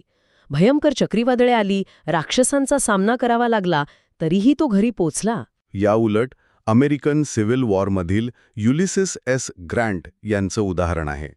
त्यांनी एकाच समस्येवर सतत प्रहार करून ती सोडवली. इथे जिद्द म्हणजे एकाच समस्येवर तोडगा मिळेपर्यंत हातोड्यासारखे वार करणं. ही एक प्रकारची कृती आहे. पण चिकाटी म्हणजे अनेक संकटे, निराशा आणि प्रदीर्घ काळानंतरही टिकून राहण्याची ताकद. ती इच्छाशक्ती आहे. जेव्हा आपण इतिहासातील सर्वात मोठ्या प्रवासाचा, मॅगेलनच्या जगाला प्रदक्षिणा घालण्याच्या मोहिमेचा विचार करतो तेव्हा हे अधिक स्पष्ट होतं. त्याच्या या ऐतिहासिक यशामध्ये नौका नेण्याचं कौशल्य नक्कीच महत्वाचं होतं. पण त्याचे सहकारी अँटोनिओ पिगाफेटा यांनी एक अत्यंत महत्त्वाची नोंद करून ठेवली आहे. ते लिहितात की मॅगेलनचं सर्वात मोठं कौशल्य हे जहाजे चालवणं नव्हतं, तर स्वतःच्या भूकेवर नियंत्रण मिळवण्याची आणि अत्यंत वाईट परिस्थितीतही सहन करण्याची त्याची क्षमता हे होतं. चिकाटी म्हणजे केवळ रिंगमध्ये उतरणं नव्हे, तर शरीर रक्ताळलेलं असतानाही पुन्हा उभे राहण्याची ताकद. 1841 मध्ये रॅल्फ वॉल्डो इमर्सन यांनी तत्कालीन तरुणांच्या एका वृत्तीवर सडकून टीका केली होती. ते म्हणाले होते की तरुण लोक पहिल्याच अपयशाने खचून जातात. एखादा व्यवसाय बुडाला किंवा परीक्षेत अपयश आलं की आपण पूर्णपणे उद्ध्वस्त झालो असं मानतात. आणि हे आजच्या पिढीलाही तितकंच लागू होतं. नक्कीच. जर आपण एकाच मार्गावर अडकलो आणि तो मार्ग बंद झाला म्हणून तिथेच बसून रडत राहिलो तर आपण कधीच पुढे जाऊ शकणार नाही. परिस्थितीनुसार नवीन मार्ग शोधण्याची चिकाटी आपल्यात असली पाहिजे. या संपूर्ण चर्चेचा परमोच्च बिंदू म्हणजे संकटाच्या काळात स्वतः पलीकडचा विचार करणं. Something bigger than yourself. 1965ची गोष्ट आहे. जेम्स स्टॉकडेल या अमेरिकन वैमानिकाचं विमान उत्तर व्हिएतनाममध्ये शत्रूंनी पाडलं. विमान कोसळत असताना तो पॅराशूटने बाहेर पडला. वरून खाली जमिनीवर येण्यासाठी त्याला फक्त काही मिनिटं लागली असतील. पण त्या काही मिनिटांत त्याला स्पष्टपणे माहीत होतं की आता त्याला कैदी बनवलं जाईल. त्याचा अमानुष छळ होईल. पण जसा त्याचा पाय जमिनीवर टेकला, त्याने स्वतःच्या जीवाची काळजी करणं पूर्णपणे सोडून दिलं. कारण कोरियाच्या युद्धात कैद्यांनी स्वतःचा जीव वाचवण्यासाठी एकमेकांचा जीव घेतल्याचा भयंकर इतिहास त्याला माहीत होता. एक वरिष्ठ कमांडर म्हणून त्याने स्वतःला वाचवण्याऐवजी इतर कैद्यांचं नेतृत्व कसं करायचं आणि त्यांना मानसिक आधार कसा द्यायचा यावर आपलं संपूर्ण लक्ष केंद्रित केलं. त्याने कैद्यांसाठी एक छुप्या संवादाची यंत्रणा उभी केली. जेव्हा आपण फक्त स्वतःचा विचार न करता एखाद्या मोठ्या ध्येयासाठी काम करतो तेव्हा आपल्याला संकटे सहन करण्याची एक वेगळीच ताकद मिळते. दुसऱ्यांचं दुःख कमी करताना आपलं वैयक्तिक दुःख खूप लहान वाटू लागतं. अगदी. तर या संपूर्ण सखोल चर्चेतून आपण नेमकं काय शिकलो? संकटे टाळता येणे कोणालाच शक्य नाही. पण एखादं काम करण्यापूर्वी प्री-मॉर्टेम करून पूर्वतयारी करणं, जे काही घडेल त्यावर हस्तमुख राहून प्रेम करणं म्हणजेच अमोर फाटी. दीर्घकाळ टिकून राहण्यासाठी चिकाटी ठेवणं आणि कठीण काळात स्वतः पलीकडे जाऊन मोठ्या ध्येयाचा विचार करणं हे निश्चितच आपल्या हातात आहे. आणि यातूनच जाता जाता सर्व श्रोत्यांना विचार करायला लावणारा एक अत्यंत महत्त्वाचा मुद्दा समोर येतो. हो, आजकाल आपण आपल्या आयुष्यात कोणत्याही वेदना किंवा संकटे येऊ नयेत म्हणून नवनवीन तंत्रज्ञान आणि सुविधा शोधत आहोत. आपण स्वतःला सर्व प्रकारच्या अडचणींपासून दूर ठेवण्याचा प्रयत्न करतो. अगदी सुरक्षित वातावरणात राहण्याचा प्रयत्न करतो आपण. पण जर आपण ही सर्व लहान सहान संकटं पूर्णपणे काढून टाकली तर भविष्यातील मोठी आणि अनपेक्षित आव्हानं पेलण्यासाठी लागणारा तो अंतर्मनाचा किल्ला आपण कधी बांधू शकू का? की या आरामदायी जीवनाच्या आहारी जाऊन आपण स्वतःला भविष्यातील संकटांसाठी अधिकच कमकुवत बनवत आहोत यावर नक्की विचार व्हायला हवा. खरंच हा एक अत्यंत अस्वस्थ करणारा पण तितकाच महत्त्वाचा प्रश्न आहे. आजच्या या सखोल चर्चेत आमच्यासोबत जोडले गेल्याबद्दल सर्वांचे मनपूर्वक आभार. आज आपण अनेक ऐतिहासिक उदाहरणांमधून संकटांकडे पाहण्याचा एक नवीन दृष्टिकोन समजून घेतला. आपण पुन्हा भेटूया अशाच एका नवीन आणि रंजक विषयाच्या सखोल विश्लेषणासोबत. तोपर्यंत संकटांना घाबरू नका, त्यांना आपली ताकद बनवा. चला हे उलगडून पाहूया. आपण सध्या ज्या पुस्तकाचा अभ्यास करत आहोत त्याच्या 5व्या आणि अगदी शेवटच्या भागावर आपण आता आलोय. इथपर्यंतच्या प्रवासात आपण स्वतःच्या भावनांवर कसं नियंत्रण मिळवायचं किंवा संकटांना कसं सामोरं जायचं या सगळ्या गोष्टी पाहिल्या. पण या अंतिम भागाचा जो उद्देश आहे तो थोडा वेगळा आणि खूपच सखोल आहे. हो, आणि बऱ्याचदा आपल्याला काय वाटतं की तत्वज्ञान म्हणजे फक्त जड पुस्तकं आणि कुठल्या तरी बंद वर्गात बसून ऐकायचे कंटाळवाणे लेक्चर्स. अगदी बरोबर. पण तसं अजिबात नाहीये.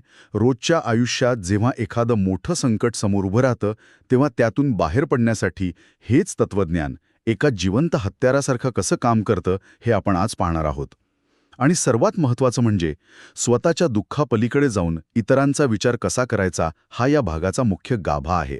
हां, म्हणजे ह्याची सुरुवात करण्यासाठी जेम्स स्टॉकडेल यांच्या युद्धकैदी छावणीतील कथेपेक्षा दुसरा कोणताही प्रभावी संदर्भ असूच शकत नाही. हो, ती कथा खरंच ती कथा मुळातच अंगावर काटा आणणारी आहे. व्हिएटनाम युद्धात जेम्स स्टॉकडेल जेव्हा शत्रूच्या हाती लागले तेव्हा त्यांच्यासमोर जे वास्तव होतं त्याची आपण सामान्य माणसं खरं तर कल्पनाही करू शकत नाही. हो, मी वाचत होतो त्याबद्दल. सलग 7 वर्षांहून अधिक काळ त्यांनी हनोई हिल्टन म्हणून खूप प्रसिद्ध असलेल्या त्या युद्धकैदी छावणीत काढला. त्यातली 2 वर्ष तर त्यांच्या पायात चक्क बेड्या ठोकलेल्या होत्या आणि त्यांना अंधाऱ्या कोठाडीत एकांतवासात ठेवलं होतं. बापरे, 2 वर्ष? हो, आणि रोजचा तो शारीरिक आणि मानसिक छळ, भूक आणि उद्या आपण जिवंत असू की नाही याची कोणती शाश्वती नसणं, अशा परिस्थितीत माणूस साहजिकच स्वतःचा जीव कसा वाचेल याचाच विचार करेल ना. पण स्टॉकडेल यांनी जे केलं ते मानवी क्षमतेची आणि मानसिक कणखरतेची सर्वोच्च पातळी दाखवणार होतं. पण मला एक सांगा, त्यांनी जे पाऊल उचललं ते थोडं अतिरेकी किंवा टोकाचं वाटत नाही का? म्हणजे सामान्य माणसाला हे कसं समजेल? कारण पुस्तकात असं दिलंय की शत्रूच्या हाती एक हत्यार बनण्यापेक्षा स्टॉकडेल यांनी स्वतःलाच भयंकर शारीरिक इजा करून घेतली. त्यांनी चक्क स्वतःला संपवण्याचा किंवा विद्रूप करण्याचा प्रयत्न केला. हे त्यांनी स्वतःच्या वेदना थांबवण्यासाठी नाही, तर शत्रूंना एक मेसेज देण्यासाठी केलं होतं. वरवर पाहता हे नक्कीच खूप टोकाचं वाटतं आणि म्हणूनच आपण त्यामागचं मानसशास्त्र समजून घेतलं पाहिजे. इथे सर्वात रंजक गोष्ट ही आहे की स्टॉकडेल यांना माहीत होतं की शत्रू त्यांचा वापर एक प्रॉपगंडा टूल म्हणून करू इच्छितो.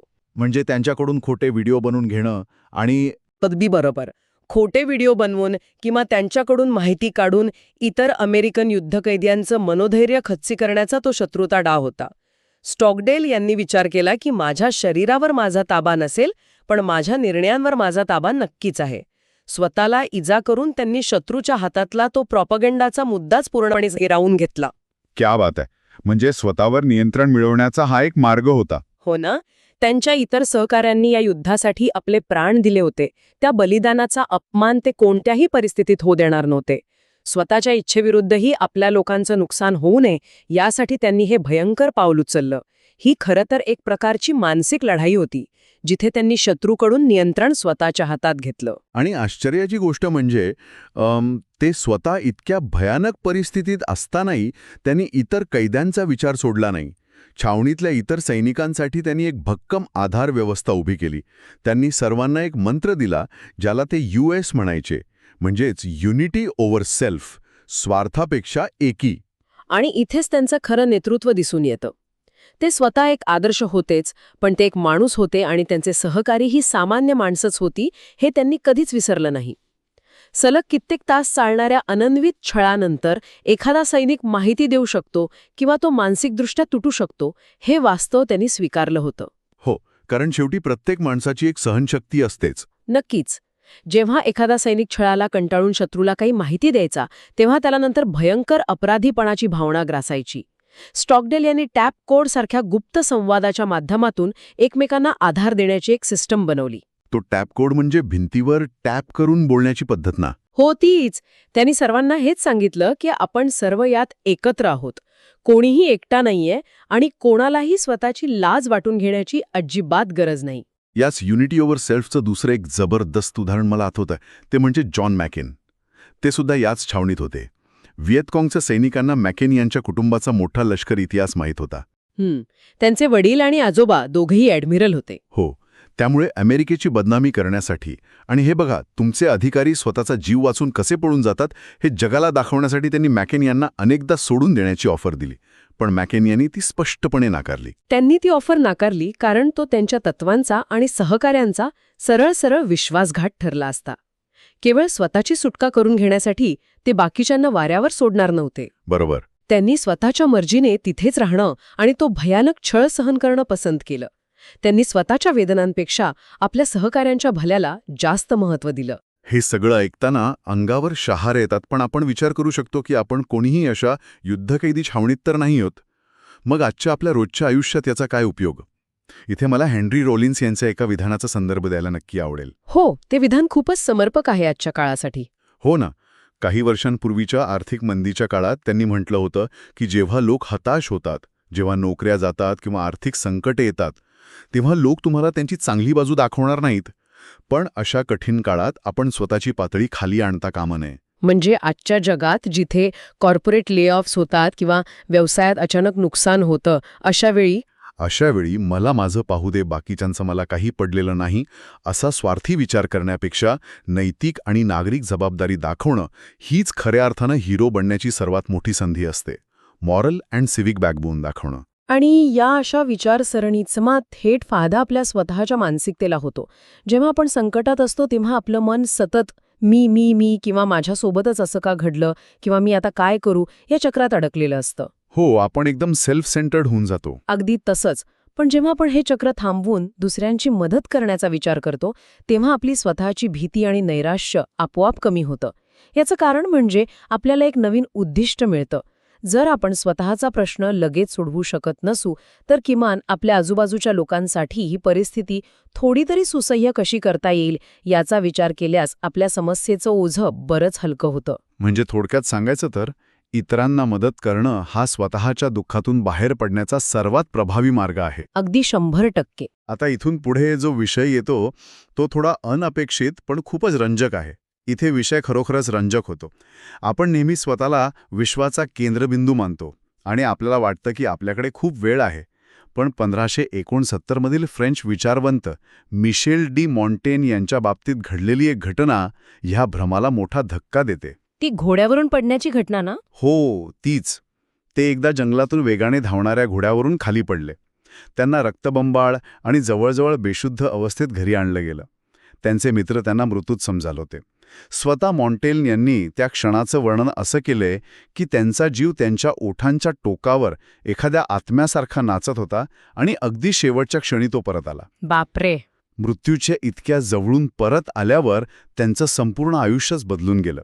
जर आपण याचा मोठ्या चित्राशी संबंध जोडला तर याच संकल्पनेला तत्वज्ञानात मृत्यूचे स्मरण किंवा रोमन भाषेत मेमेंटो मोरी असं म्हणतात. आधुनिक जगात आपण मृत्यू या विषयापासून पळ काढतो. आपण त्याला हॉस्पिटलच्या बंद दारांमागे लपून ठेवतो. पण प्राचीन काळी लोक मृत्यूची जाणीव सतत सोबत ठेवायचे. पण मॉन्टेन यांच्यासाठी मृत्यूची ती जाणीव निराशाजनक किंवा भीतीदायक नव्हती असं पुस्तकात म्हटलंय. अजिबात नाही. उलट त्या घटनेने त्यांच्यात एक नवीन ऊर्जा संचारली. त्यांनी मृत्यूचा जणू अभ्यासच सुरू केला. त्यानंतरच्या काही वर्षात ते युरोपमधील सर्वात प्रसिद्ध लेखक बनले. त्यांनी सलग 2 वेळा महापौरपद भूषवलं आणि ते राजाचे विश्वासू सल्लागारही बनले. पण मला इथे एक शंका आहे. सतत आपण मरणार आहोत असा विचार करणं डिप्रेसिंग नाही का वाटत? म्हणजे रोज उठून स्वतःच्या मृत्यूचा विचार केल्याने माणूस हताश होणार नाही का? वरवर पाहता तसं वाटू शकतं. पण मेमेंटो मोरीचा उद्देश माणसाला घाबरवणे हा नाहीये. त्याचा मुख्य उद्देश आहे प्राथमिकता किंवा प्रायोरिटायझेशन ठरवणं. मृत्यूचं भय बाळगण्याऐवजी त्याचा डोळ्यांडोळे घालून सामना केल्यामुळे आयुष्यात काय महत्त्वाचं आहे आणि काय क्षुल्लक आहे याची स्पष्टता येते. म्हणजे आपल्याला खरी व्हॅल्यू समजते वेळेची. हो. आपण अनेकदा असा विचार करतो की जर डॉक्टरांनी मला 6 महिन्यांचा वेळ दिला तर मी माझं आयुष्य कसं बदलेन, आणि मग स्वतःलाच दिलासा देतो की बरं झालं, मला असा कोणताही आजार नाहीये. पण खरं पाहता मृत्यू हा असा आजार आहे जो आपल्या सर्वांनाच झालेला आहे. हे खूपच डीप आहे. दर सेकंदाला आपली जगण्याची शक्यता कमी होत आहे. बरोबर. मृत्यू ही अशी एकमेव गोष्ट आहे जिच्यावर आपलं अजिबात नियंत्रण नाही. पण मृत्यूचं सतत स्मरण ठेवल्यामुळे आपल्या जीवनाला एक गती मिळते. ज्या गोष्टी खरंच महत्त्वाच्या नाहीयेत, जसं की कुणाचा तरी राग मनात धरून ठेवणं किंवा क्षुल्लक कारणांवरून भांडणं, ह्या गोष्टी गळून पडतात. मृत्यूच्या छायेत आपण वेळेचा योग्य वापर करायला शिकतो. हे अगदी खरं आहे. जुन्या काळात एका प्राचीन खेळात लोक एका शवपेटीतील मृतदेहाचं चित्र हातात घेऊन टोस्ट करायचे आणि म्हणायचे, प्या आणि मजा करा, कारण मेल्यावर तुम्ही असेच दिसणार आहात. शेक्सपियरने म्हटलंय की माझा प्रत्येक तिसरा विचार माझ्या थडग्याविषयी असेल. आणि थॉमस ग्रे यांच्या त्या प्रसिद्ध ओळी इथे अगदी चपखल बसतात. हो की, कीर्तीचे सर्व मार्ग शेवटी थडग्याकडेच जातात. आपण कितीही संपत्ती कमवली किंवा प्रसिद्धी मिळवली तरी शेवट ठरलेला आहे. त्यामुळे आत्ताचा क्षण सत्कारणी लावणं जास्त गरजेचं आहे. अमर असल्याच्या भ्रमात राहून वेळ वाया घालवण्यात काहीच अर्थ नाहीये. बरोबर. आणि जेव्हा आपण या वास्तवाचा स्वीकार करतो तेव्हा संकटांना सामोरं जाणं सोपं होतं. पण संकटांच्या बाबतीत आपली एक मोठी गैरसमजूत असते. आपल्याला नेहमी वाटतं की एकदा का हे सध्याचं संकट पार पडलं की मग पुढे सगळं सुरळीत होईल. हां, इथे मला एक हायतियन म्हणीची आठवण येते, जी पुस्तकात दिलीये. डोंगरामागे आणखी डोंगर असतात. आपण एक डोंगर पार केला, घाम गाळला, की आपल्याला वाटतं आता इथून पुढे फक्त उतार आहे, सगळं सोपं आहे. पण तिथे पोचल्यावर दिसतं की समोर आणखी एक मोठा डोंगर वाट पाहत उभा आहे. आणि हे निसर्गाचे एक महान सत्य आहे. ग्रीक पुराणात इलिसियम नावाची एक संकल्पना आहे. अडथळे नसलेला आणि सर्व काही परिपूर्ण असलेला असा एक स्वर्ग. आपण नेहमी अशा इलिसियमच्या शोधात असतो. हो, आपल्याला वाटतं की एकदा का माझं कर्ज फिटलं किंवा मला प्रमोशन मिळालं की मग आयुष्यात कोणतेच प्रॉब्लेम नसतील. पण तसं कधीच होत नाही. जीवन ही एक लांब पल्ल्याची मॅरेथॉन आहे. एक अडथळा पार केला की दुसरा समोर येतोच. पण हे अडथळे म्हणजे आपल्याला थांबवण्यासाठी नसून ते आपल्याला अधिक मजबूत बनवण्यासाठी असतात. जसे व्हिडिओ गेममध्ये आपण एक लेव्हल पार केली की पुढची लेव्हल जास्त कठीण असते, तसंच आयुष्याचं आहे. म्हणजे आपण लेव्हल अप करत असतो. अगदी तसंच. जेव्हा आपण एक अडथळा पार करतो तेव्हा त्याचा अर्थ असा होतो की आपण आता अधिक मोठ्या आव्हानांसाठी पात्र ठरलो आहोत. जग आपल्यासमोर अधिक मोठी आव्हानं टाकत जातं कारण आपण ती पेलू शकतो. त्यामुळे संकटांकडे बघण्याचा आपला दृष्टिकोनच बदलला पाहिजे. आणि हाच तो क्षण आहे जिथे अडथळा हाच आपला मार्ग बनतो. या तत्वज्ञानाचं इतिहासातलं एक अत्यंत प्रभावी आणि रंजक उदाहरण मला सांगावंसं वाटतं, ते म्हणजे रोमन सम्राट मार्कस ऑरेलियस. हा प्रसंग खूपच शिकण्यासारखा आहे. हो, प्रसंग असा होता की मार्कस हा आता म्हातारा आणि आजारी झाला होता. अशा वेळी त्याला एक अतिशय धक्कादायक बातमी समजली. त्याचा सर्वात विश्वासू मित्र आणि सेनापती ॲव्हिडियस कॅसियस याने सिरियामध्ये बंड पुकारलं होतं. सम्राट मृत झाला आहे अशी अफवा पसरवून या महत्वाकांक्षी सेनापतीने स्वतःला सीझर म्हणून घोषित केलं आणि सत्ता बळकावण्याचा प्रयत्न सुरू केला. स्वतःच्याच जवळच्या मित्राने पाठीत खंजीर खुपसला. हो, आता विचार करा मार्कसला किती संताप यायला हवा होता. आजकाल ऑफिसमध्ये कुणी आपल्या प्रेझेंटेशनचं श्रेय लाटलं तरी आपण रागाने लाल होतो. इथे तर स्वतःच्या जिवलग मित्राने केलेला हा थेट विश्वासघात आणि राजद्रोह होता. हा एक अतिशय नाजूक आणि स्फोटक प्रसंग होता. यामुळे एक महत्त्वाचा प्रश्न निर्माण होतो की मार्कसने यावर काय प्रतिक्रिया दिली. इतिहासकारांनी त्याला नक्कीच माफ केलं असतं जर त्याने कॅसियसला क्रूरपणे मारण्याचे आदेश दिले असते. पण मार्कसने तसं काहीच केलं नाही. उलट त्याने ही बातमी स्वतःच्या सैनिकांपासूनही लपवून ठेवली, जेणेकरून ते रागाच्या भरात कॅसियसवर हल्ला करणार नाहीत. मार्कस वाट पाहत होता की कदाचित कॅसियसला आपली चूक समजेल आणि तो माघार घेईल. पण जेव्हा तसं झालं नाही तेव्हा मार्कसने आपल्या सैनिकांना बोलावून एक घोषणा केली जी ऐकून सगळेच अवाक झाले. तो म्हणाला, आपण कॅसियस विरुद्ध कूच करू, पण ह्या युद्धाचं सर्वात महान बक्षीस आपण मिळवू. आणि ते बक्षीस काय होतं? शत्रूला ठार मारणं किंवा त्याची संपत्ती लुटणं नाही, तर मार्कसच्या मते ते बक्षीस होतं ज्याने आपल्यावर अन्याय केला आहे त्याला क्षमा करणे, ज्याने मैत्री तोडली त्याच्याशी मैत्री टिकवून ठेवणे आणि ज्याने विश्वासघात केला त्याच्याशी एकनिष्ठ राहणे. हे ऐकायला खूप फिल्मी वाटतं, पण मार्कसने स्वतःच्या भावनांवर आणि समजुतींवर पूर्ण नियंत्रण ठेवून हा निर्णय घेतला होता. तो वैयक्तिक राग मनात धरून बसला नाही. आणि इथेच स्टोइसिझममधील आगीच्या रूपकाचा संदर्भ येतो ना? हो, अगदी बरोबर. जेव्हा आग खूप मोठी आणि प्रबळ असते तेव्हा त्यात जे काही टाकलं जातं, मग तो कचरा असो वा लाकूड, ती आग त्याचंच इंधन म्हणून वापर करते आणि अधिक भडकते. मार्कसची मानसिकता अशीच प्रबळ होती. पण पुढे असं झालं की कॅसियसला इजिप्तमध्ये एका मारेकऱ्याने ठार मारलं. त्यामुळे मार्कसशी त्याला स्वतः भेटून क्षमा करण्याची इच्छा अपूर्णच राहिली. पण या अडथळ्यामुळे मार्कसला एक अधिक मोठी संधी मिळाली. हो, मार्कसने कॅसियसच्या मृत्यूनंतर त्याच्या कोणत्याही साथीदाराला किंवा त्याच्या बंडाला पाठिंबा देणाऱ्या कोणत्याही नेत्याला मारण्यास स्पष्ट नकार दिला. त्याने सिनेटला पत्र लिहून विनंती केली की माझ्या कारकिर्दीत कोणत्याही सिनेट सदस्याच्या रक्ताचा डाग लागू नये. त्याने या संपूर्ण संकटाचा उपयोग सर्वांना क्षमा करण्यासाठी आणि स्वतः एक अधिक उत्तम आणि दयाळू नेता बनण्यासाठी केला. जो विश्वासघात त्याच्यासाठी मोठा अडथळा होता, तोच त्याला इतिहासातला सर्वात महान सम्राट बनवणारा मार्ग ठरला.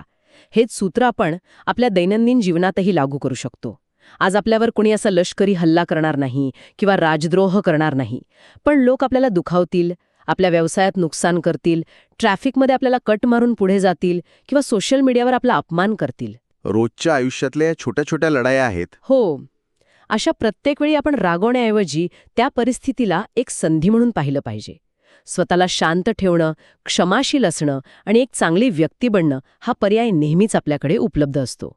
हे सगळं ऐकायला खूप भारी वाटतं, पण एक प्रश्न उरतोच. तर या सर्वांचा अर्थ काय? हे प्रत्यक्षात आणायचं कसं? कारण जसं आपण सुरुवातीला म्हटलं, तत्वज्ञान हे केवळ विचारवंतांसाठी किंवा वर्गात शिकण्यासाठी नाहीये. ती एक प्रत्यक्ष कृती आहे. या पुस्तकातून आपल्याला हेच शिकायला मिळतं की तत्वज्ञान हा एक ऑपरेटिंग सिस्टमसारखा भाग आहे, जो आपल्याला जीवनातील संकटांचा सामना करण्यासाठी तयार करतो. ही ऑपरेटिंग सिस्टमची उपमा खूप अचूक आहे.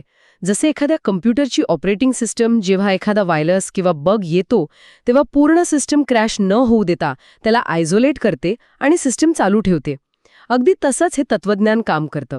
जेव्हा आयुष्यात अचानक एखादं संकट किंवा दुःख येतं तेव्हा ही मानसिक ऑपरेटिंग सिस्टम त्या संकटाला प्रोसेस करते, त्यातून काय शिकता येईल हे पाहते आणि आपल्याला कोलमडून काढण्यापासून वाचवते. आणि जर आपण इतिहासातील उदाहरणे पाहिली तर अनेक मोठ्या लोकांनी या सिस्टीमचा वापर केलाय. जॉर्ज वॉशिंग्टन यांनी वयाच्या 17व्या वर्षी स्टोइसिझमची ओळख करून घेतली आणि व्हॅली फोर्सच्या कठीण हिवाळ्यात आपल्या सैनिकांना प्रेरणा देण्यासाठी त्यांनी याचाच वापर केला. थॉमस जेफरसन यांच्या बेडशेजारी नेहमी सेनेकाचं पुस्तक असायचे. अगदी आधुनिक काळातील उदाहरणे द्यायची झाली तर बिल क्लिंटन दरवर्षी मार्कस ऑरेलियसचे पुस्तक पुन्हा पुन्हा वाचतात. चीनचं माजी पंतप्रधान वेन जियाबाओ यांनी हे पुस्तक 100हून अधिक वेळा वाचले आहे. टीम फेरेस यांसारखे पॉडकास्टर आणि गुंतवणूकदार स्टोइसिझमला आपली मुख्य ऑपरेटिंग सिस्टम मानतात. ही सगळी मंडळी कोणी तत्वज्ञानाचे प्राध्यापक नव्हते, तर ते प्रत्यक्ष कृती करणारे आणि मोठे निर्णय घेणारे लोक होते. बरोबर. थिओडोर रूझवेल्ट जेव्हा ॲमेझॉनच्या जंगलात मृत्यूच्या दारात उभे होते तेव्हा त्यांच्याकडे असलेली 2च पुस्तके मार्कस ऑरेलियस आणि एपिक्टेटस यांची होती. गुलामगिरीतून मुक्त झालेले एपिक्टेटस, ज्यांनी जगाला इतकं मोठं तत्वज्ञान दिलं, त्यांच्या सर्वात प्रसिद्ध पुस्तकाचं नाव एन्क्रिडियन आहे. या ग्रीक शब्दाचा अर्थ होतो हातात असलेले. म्हणजे जसं एखादं हत्यार आपण लढाईत वापरण्यासाठी हातात तयार ठेवतो तसं. मार्कसच्या शब्दांत सांगायचं तर आपल्याला तलवारबाजांसारखं नाही तर बॉक्सरसारखं बनायचंय. कारण तलवारबाज आपली तलवार हरवू शकतो. हो, तलवार हरवू शकते किंवा ते तुटू शकते, पण बॉक्सरला लढण्यासाठी फक्त स्वतःची मूठ घट्ट वळावी लागते.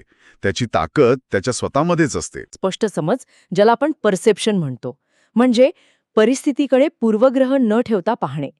दुसरी आहे अचूक कृती, म्हणजे ॲक्शन, संकटात गोंधळून न जाता योग्य पाऊल उचलणे. आणि तिसरी गोष्ट म्हणजे जगात जे काही घडत आहे ते सहन करण्याची ताकद आणि स्वीकार, ज्याला विल म्हणतात. ज्या गोष्टी आपल्या नियंत्रणात नाहीत त्यांचा स्वीकार करणे. या 3 शस्त्रांनी कोणताही अडथळा सहज पार करता येतो. या सर्व सखोल चर्चेनंतर आपण पाहिलं की मार्ग बंद करणारा अडथळाच आता आपला नवा मार्ग बनतो. पण हे सर्व उलगडल्यानंतर जाता जाता एका अशा प्रश्नाचा विचार करूया जो कदाचित आपल्याला अस्वस्थ करेल. आपण सतत अशी प्रार्थना करत असतो की आपल्या आयुष्यातले सगळे अडथळे, सगळी संकटं कायमची दूर व्हावीत. पण समजा एका क्षणासाठी असा विचार करा की आपल्याला एक असं आयुष्य मिळालं जिथे कोणताच संघर्ष नाही, कोणताही अडथळा नाही आणि सगळं काही अगदी सहज चांदीच्या ताटात सजवून आपल्यासमोर ठेवले गेले. तर आपण खरंच आनंदी होऊ का? विचार करण्यासारखी गोष्ट आहे. जर तत्वज्ञान हे केवळ वाचण्यासाठी नसून कृतीसाठी असेल आणि ते हातात असलेलं हत्यार असेल, तर आज आपल्यासमोर असलेल्या सर्वात मोठ्या आणि कठीण अडथळ्याला आपण आपली सर्वात मोठी ताकद कशी बनवू शकतो? कोणत्याही प्रकारच्या संघर्षाविना, कोणत्याही अडथळ्यांविना मिळणारे हे परफेक्ट आयुष्य आपल्याला खऱ्या अर्थाने माणूस बनवणाऱ्या आणि आपल्याला जगण्याची खरी चव देणाऱ्या क्षमतेपासूनच कायमचं वंचित करेल का? जर या क्षणी आपण स्वतःच्या दुःखापलीकडे जाऊन दुसऱ्या कोणाचे तरी आयुष्य थोडे सोपे करण्याचे ठरवले, तर आपल्या स्वतःच्या अडचणींचे ओझे किती हलके होईल याचा विचार नक्की करा.